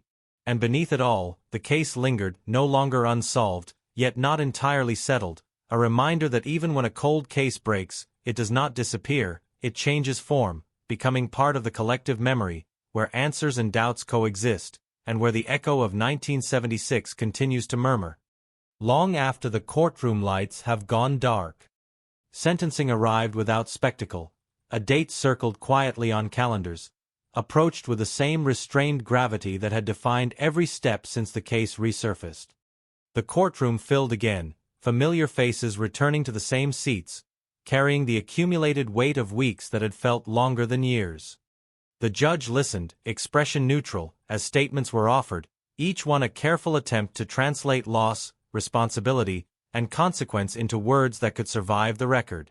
The family spoke when invited, not to persuade, not to perform, but to acknowledge a life interrupted and a silence that had lasted too long. Their words did not accuse. They remembered. They described ordinary moments frozen in memory, routines that had ended abruptly, the way absence reshapes time. The room absorbed it without reaction, because some truths do not require response. The defense followed, measured and composed, emphasizing restraint, context, the irreversible nature of what was about to happen. They spoke of age, of years lived since 1976, of the complexity of judging a past self through a present lens. It was not a denial. It was a request for mercy framed as reason. The judge responded with structure, citing statutes, guidelines, precedent. Emotion was acknowledged without being indulged. The sentence, when delivered, was precise, neither theatrical nor hesitant. It marked an endpoint on paper, a boundary drawn where uncertainty had once sprawled. As the gavel fell, there was no audible reaction, no gasp, no applause. Just the sound of chairs shifting, people standing, the machinery of the court resetting itself for the next case. Outside, reporters condensed the moment into headlines, timelines, summaries that could never carry the full weight of what had just occurred. In the days that followed, the case entered a new phase, one defined less by law and more by aftermath.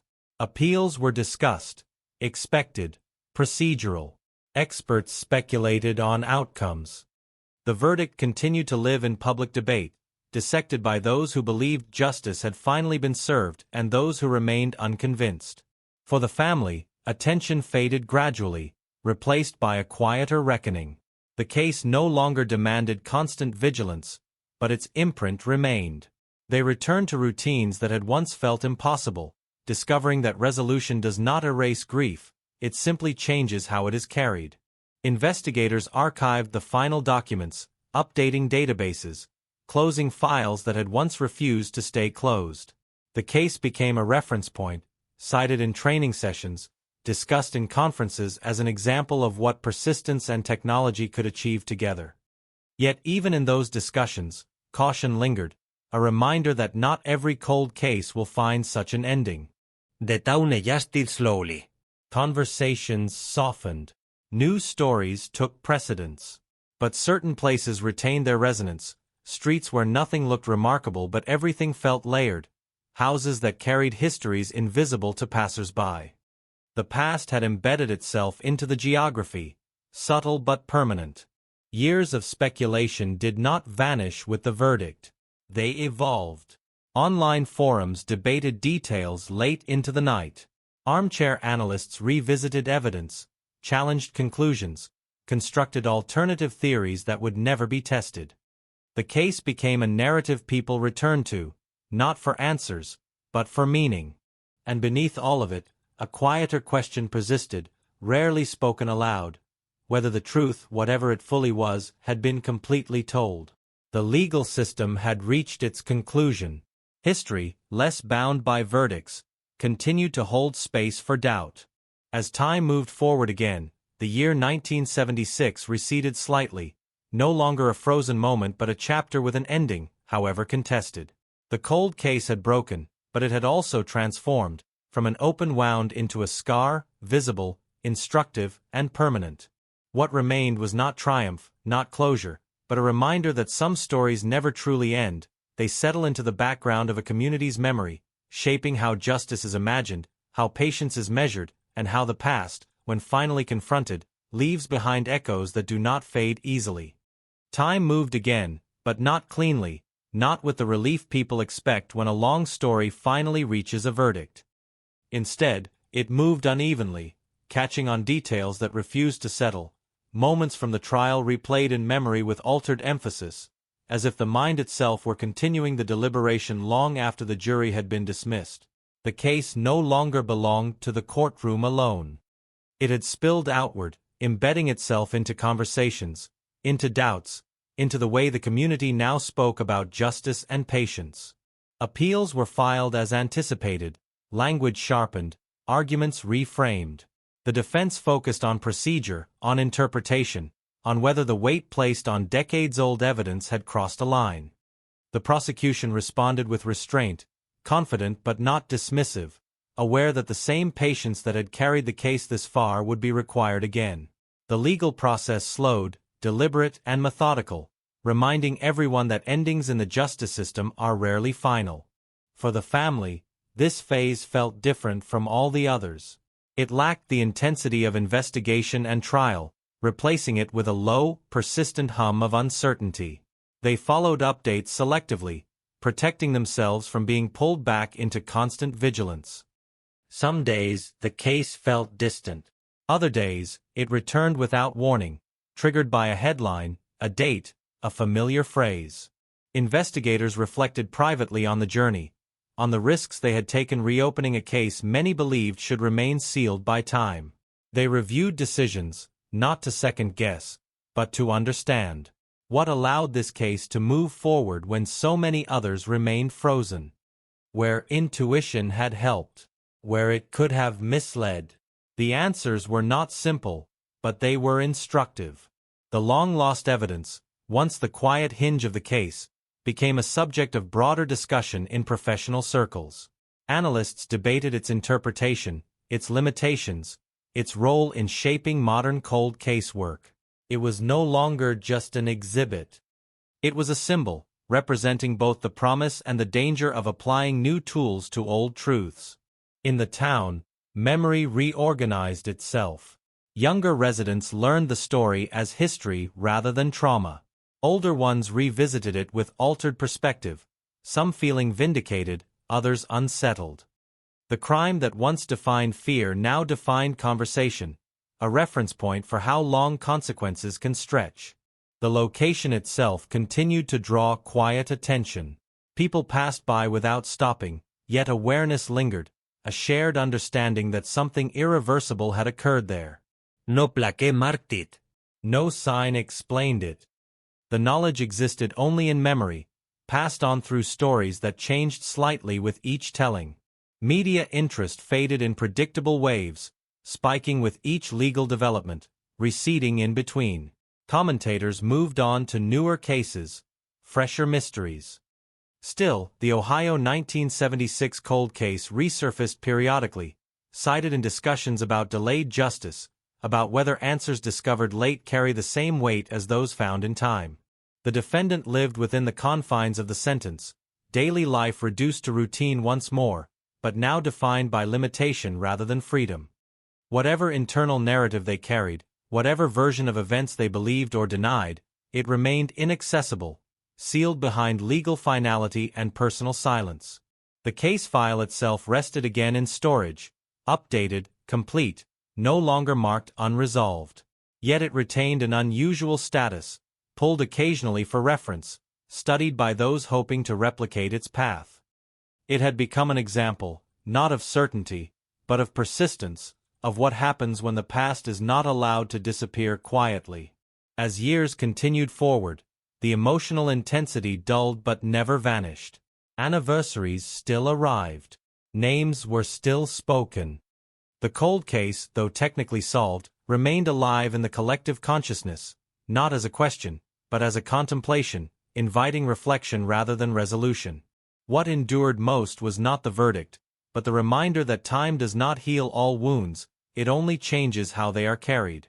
Some scars become lessons. Others remain reminders.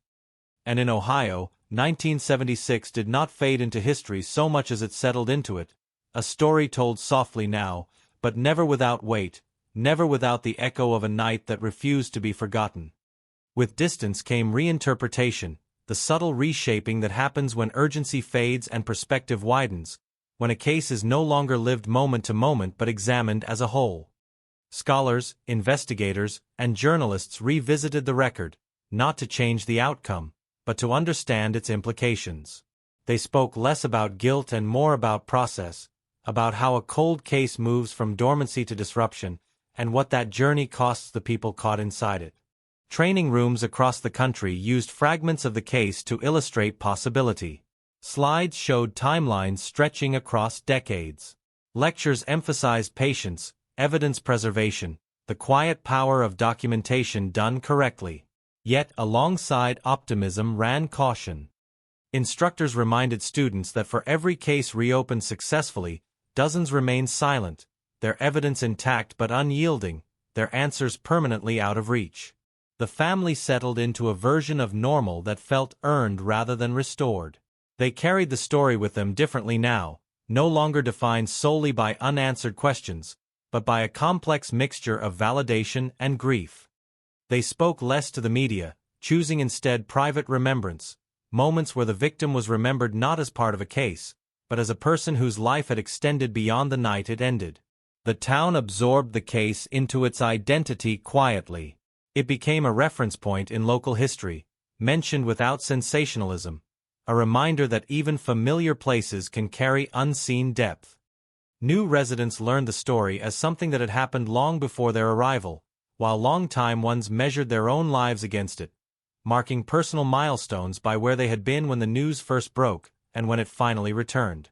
Law enforcement agencies cited the case in policy discussions, arguing for resources, for funding, for patience. It became evidence that investment in forensic advancement matters, that what cannot be solved today may not be unsolvable forever. At the same time, it underscored the ethical weight of reopening old wounds, the responsibility to balance hope with realism. The evidence itself remained preserved, its journey from overlooked artifact to central pillar now complete. It sat behind glass or in climate-controlled storage, no longer waiting to be heard, but available to be studied. Its story was not about magic or sudden revelation, but about readiness, about a moment when technology and will finally aligned. Public interest continued to fade and resurface in cycles.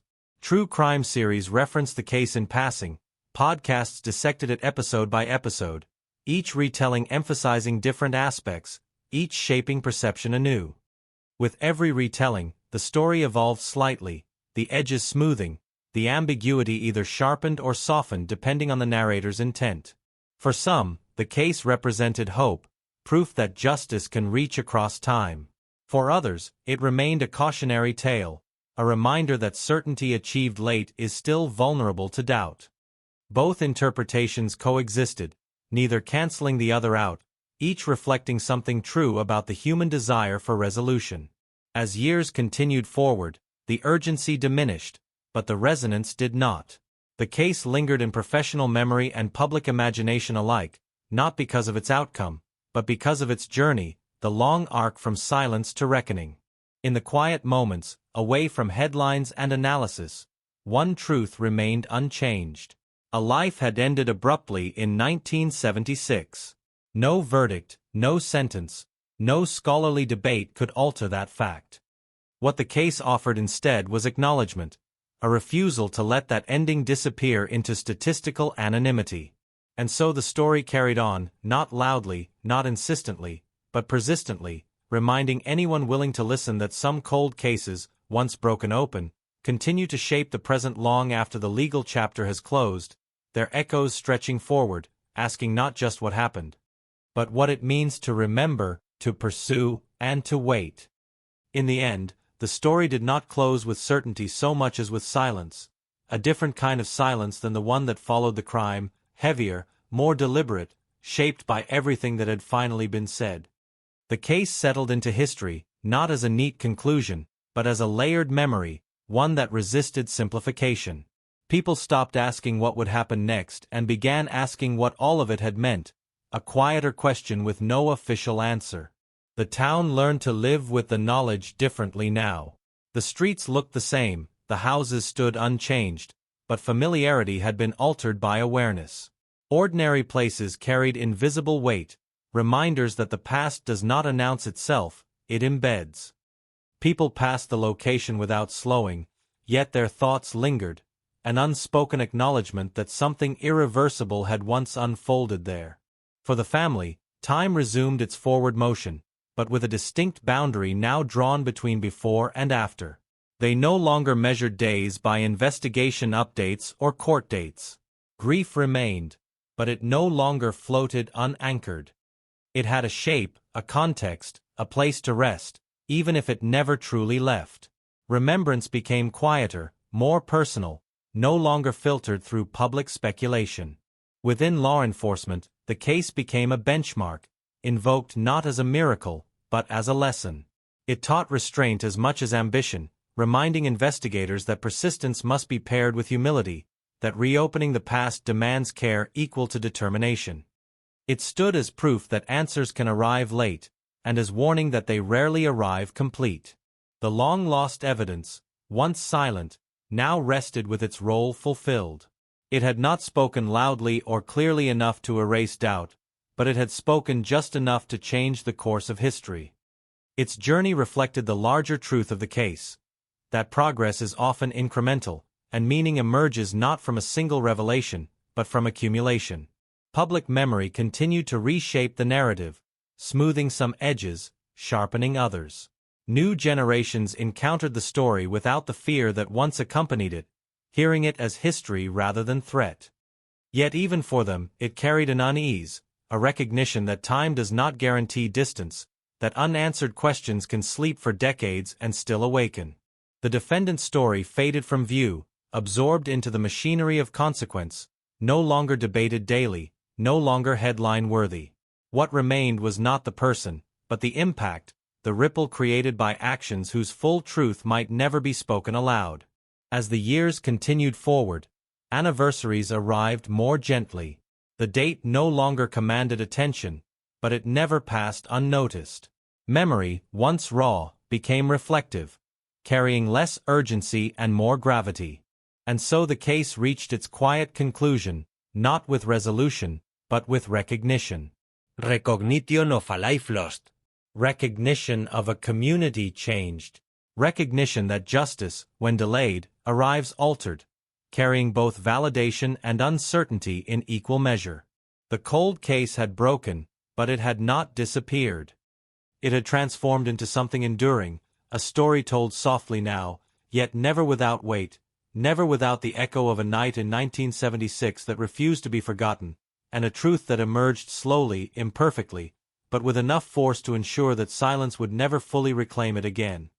What lingered after everything else had settled was not the verdict, not the sentence, not even the arguments that once filled the air, but a question that refused to leave quietly, hovering at the edges of memory like a sound just beyond hearing. It asked what happens to truth when it waits too long, when it must pass through decades of silence before it is allowed to speak, and whether the act of listening changes the answer itself. People returned to their lives with a new awareness, subtle but persistent. Doors were locked with a fraction more intention. Familiar streets felt slightly altered, not dangerous, but conscious, as if the past had pressed its fingerprint into the present. Conversations about the case slowed, softened, then thinned, yet they never fully stopped. They resurfaced unexpectedly, in pauses, in reflections, in moments when someone said, almost to themselves, "I remember when this first happened." For those who had carried the weight the longest, the case did not end so much as it exhaled. The urgency receded, replaced by a steadier rhythm, one that allowed memory without vigilance. They learned that resolution is not relief, it is adjustment, the careful rebalancing of a life that has learned to lean against uncertainty. The absence remained, but it no longer demanded constant explanation. Investigators moved on to other files, other names, other nights that refused to be understood. Yet this case followed them quietly, shaping instincts, sharpening patience. When they opened new boxes, they did so with a deeper respect for what might be sleeping inside. Evidence was no longer just material.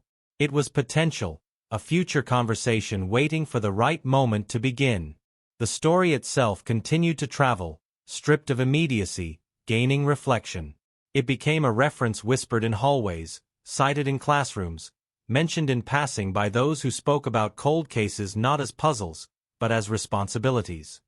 Each retelling adjusted the emphasis, yet the core remained unchanged. Time does not erase truth, it only delays its arrival. In the town, seasons passed as they always had. Winters came and went. New faces filled old houses. Children grew up unaware of the night that once defined fear, until someone told them, carefully, without drama, that something important had happened here, long ago. The story was offered not as a warning, but as a reminder that the ordinary can fracture without warning. And still, beneath all the reflection, the case resisted finality. Not because it lacked an ending, but because endings imply completeness, and this story had never been complete.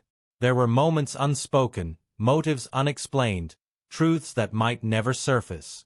The law had reached its conclusion. History, less precise, kept its margins open.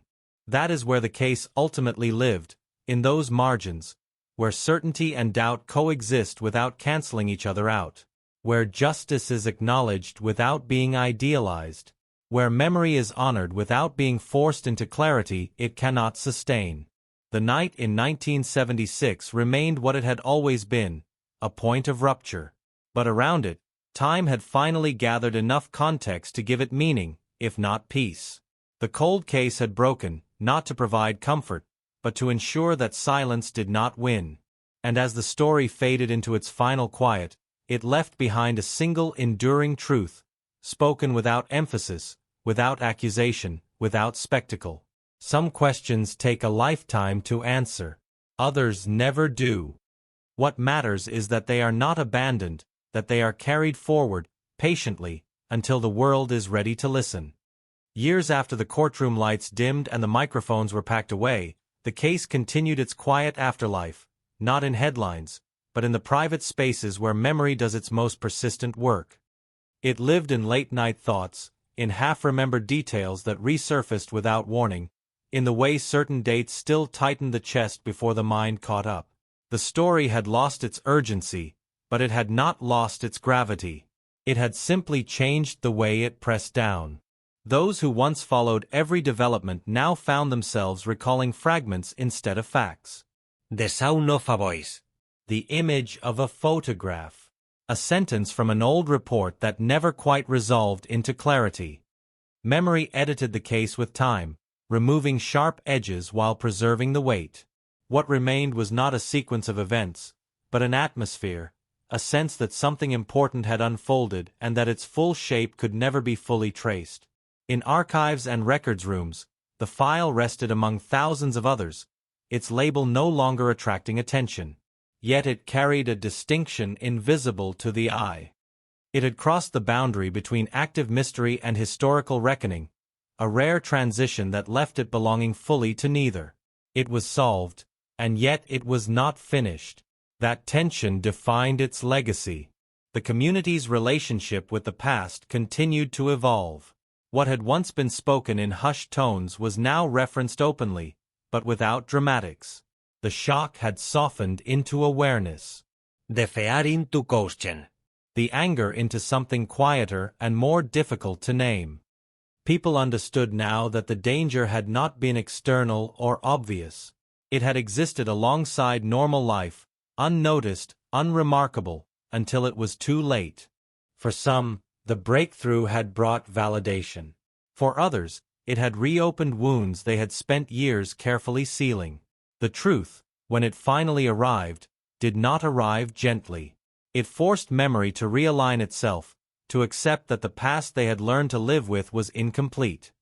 Adjusting to a new version of history proved more difficult than enduring uncertainty. The investigation's final phase became a point of reflection for those who studied it closely. Analysts noted what had been missed, what had been misunderstood, what had been assumed away. Not as criticism but as recognition. The case demonstrated how context can distort perception, how limitations of the moment shape decisions that echo for decades.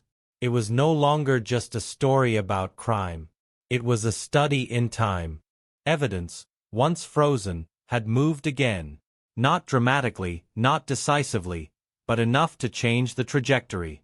It served as a reminder that the smallest preserved detail can carry disproportionate weight when history finally turns toward it. Nothing about the breakthrough suggested inevitability. It had arrived through persistence, chance, and the willingness to revisit what had been set aside. As the years passed, the case's presence in public conversation diminished further, but it never disappeared. It surfaced in discussions about reform, about patience, about the cost of delay.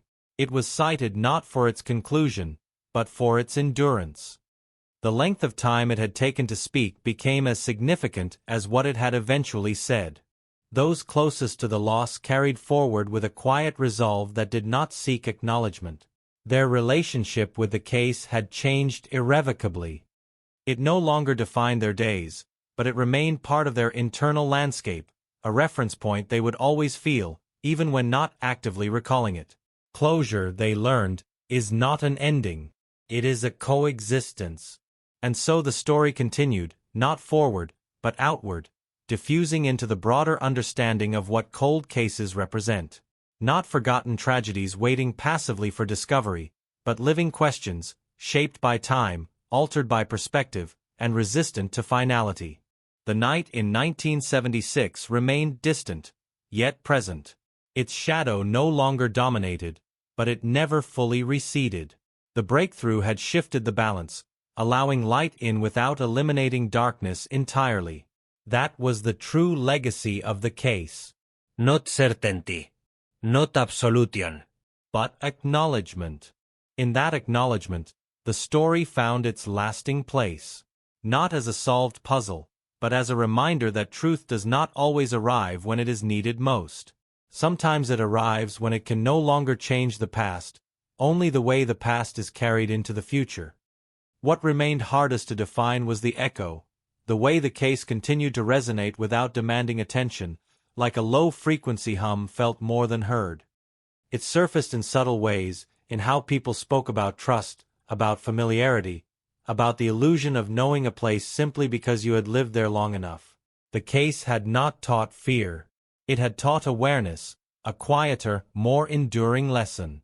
Time reshaped the narrative further, sanding down the sharpness of accusation and replacing it with contemplation.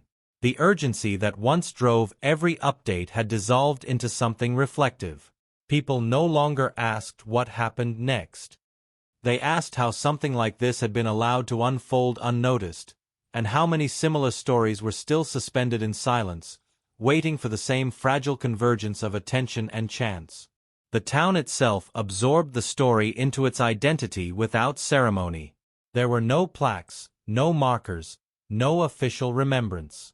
The absence of recognition became its own statement. Life continued not because the past had been resolved, but because life does not wait for understanding. Stores opened. Schools filled. Nights passed without incident. Yet beneath the normalcy, memory remained, woven invisibly into the rhythm of daily existence. Those who revisited the case years later often described a strange dissonance. The facts felt distant, almost unreal, yet the emotional weight was immediate.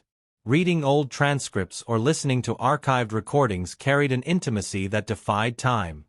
Voices from another era spoke with clarity, unaware of how long their words would travel, or how incomplete they would eventually sound. The investigation's delayed conclusion altered how people understood responsibility. Blame no longer settled neatly in one direction. It dispersed, touching systems, assumptions, missed connections. The case became less about a single act and more about accumulation, about how small oversights can align into permanence. It reframed the idea of failure, not as neglect, but as limitation, the product of a moment unable to see beyond itself. For the family, memory continued its slow transformation. Pain no longer arrived as shock, but as recognition. It had become familiar terrain, navigable but never neutral. They spoke less about justice and more about presence, about keeping a name alive without tying it exclusively to tragedy.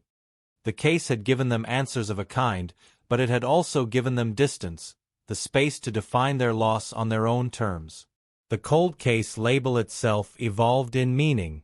It no longer implied abandonment. It implied patience.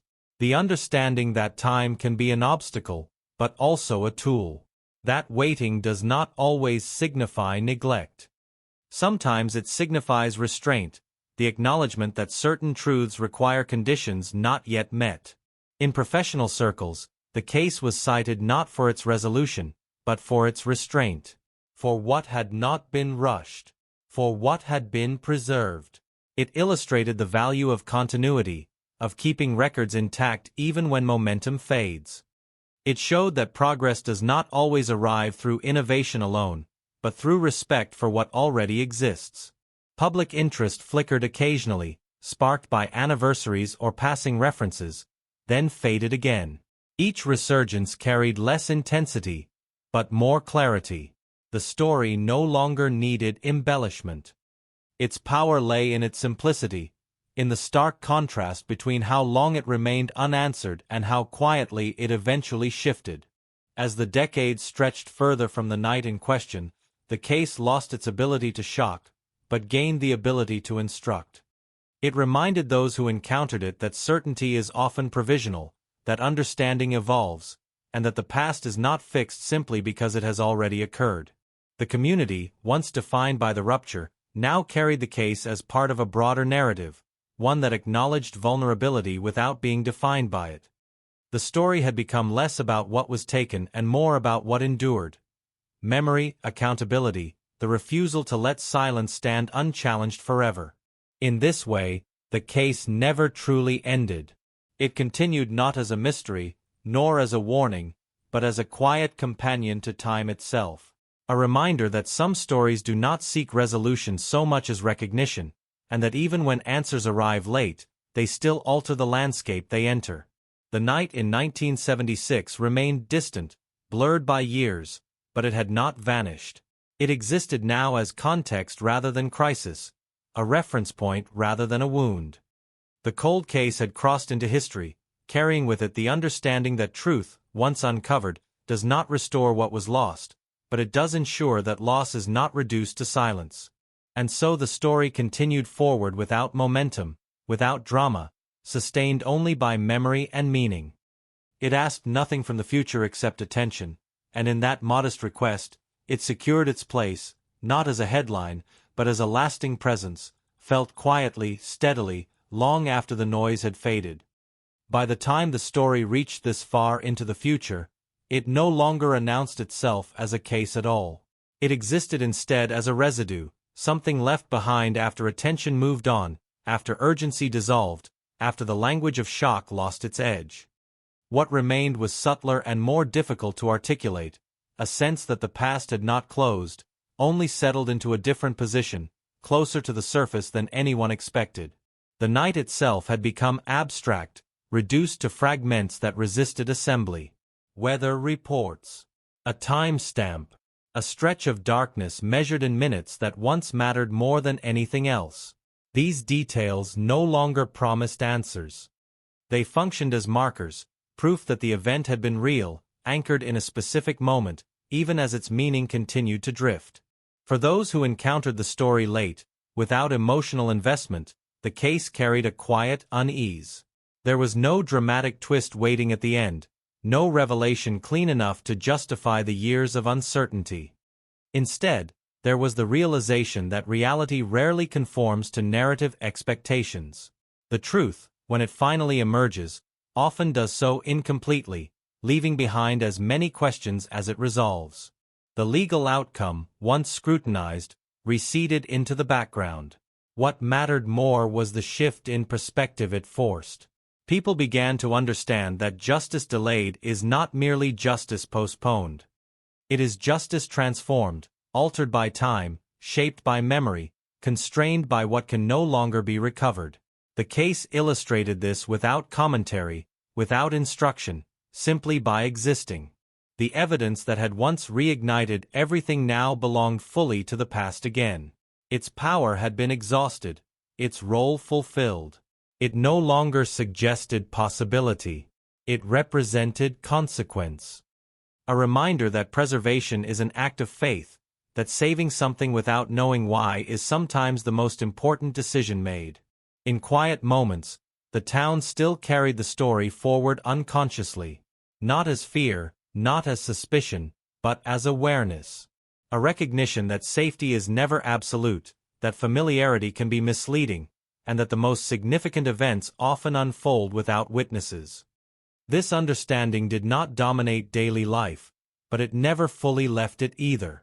The family's relationship with time continued to evolve. Loss, once raw, had become integrated, woven into identity rather than standing apart from it. They did not speak of closure. They spoke of continuity, of carrying a name forward without allowing it to be defined solely by how it ended.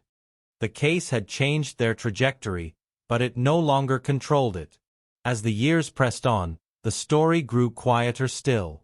Fewer people remembered the specifics. More remembered only the feeling. That was enough. The case no longer needed detail to persist. Its presence was sustained by implication alone, by the understanding that something unresolved had once demanded patience and received it. In the broader landscape of cold cases, this one occupied a peculiar space. It was no longer emblematic of failure, nor a triumphant example of success. It existed in between, a testament to endurance rather than outcome. It suggested that the value of investigation lies not solely in resolution, but in refusal, the refusal to let unanswered questions disappear entirely. The night in 1976 remained unchanged, fixed and immovable. What had changed was everything around it. Perspective, context, capacity for understanding. Time had not healed the wound. It had given it meaning. And that was how the story finally settled, not into silence, but into acceptance. Acceptance that some truths arrive late. Acceptance that certainty is rare. Acceptance that memory, when tended carefully, can outlast confusion.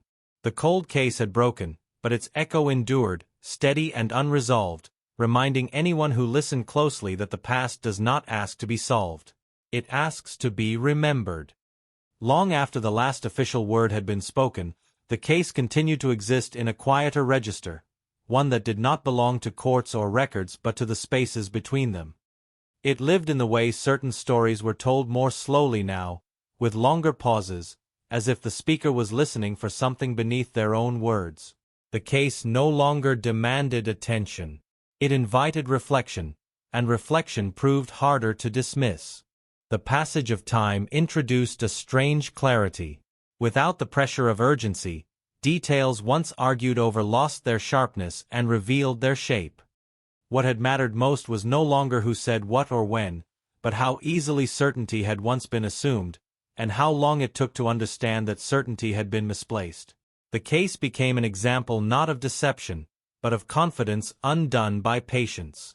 Those who studied it years later noticed how ordinary everything had seemed at the start. No warning signs. No dramatic escalation. Just a night that began like countless others and ended differently. That ordinariness became the most unsettling element of all. It suggested that the line between safety and rupture is thinner than anyone wants to admit, and that it rarely announces itself in advance. Memory continued its slow work, rearranging emphasis without changing facts. Some details faded completely. Others grew larger than they had ever been at the time. A glance. A delay. a decision made quickly and forgotten just as fast. The case illustrated how meaning is not fixed at the moment events occur, but assigned later, shaped by what follows and by what fails to. The investigation, viewed from a distance, appeared less like a straight path and more like a series of pauses. Moments when progress could have happened but did not. Moments when it almost did. These pauses were not dramatic failures. They were human ones. Products of context, of limited tools, of assumptions that seemed reasonable until time proved otherwise. For the community, the case's endurance altered the way the past was discussed. History was no longer treated as settled ground.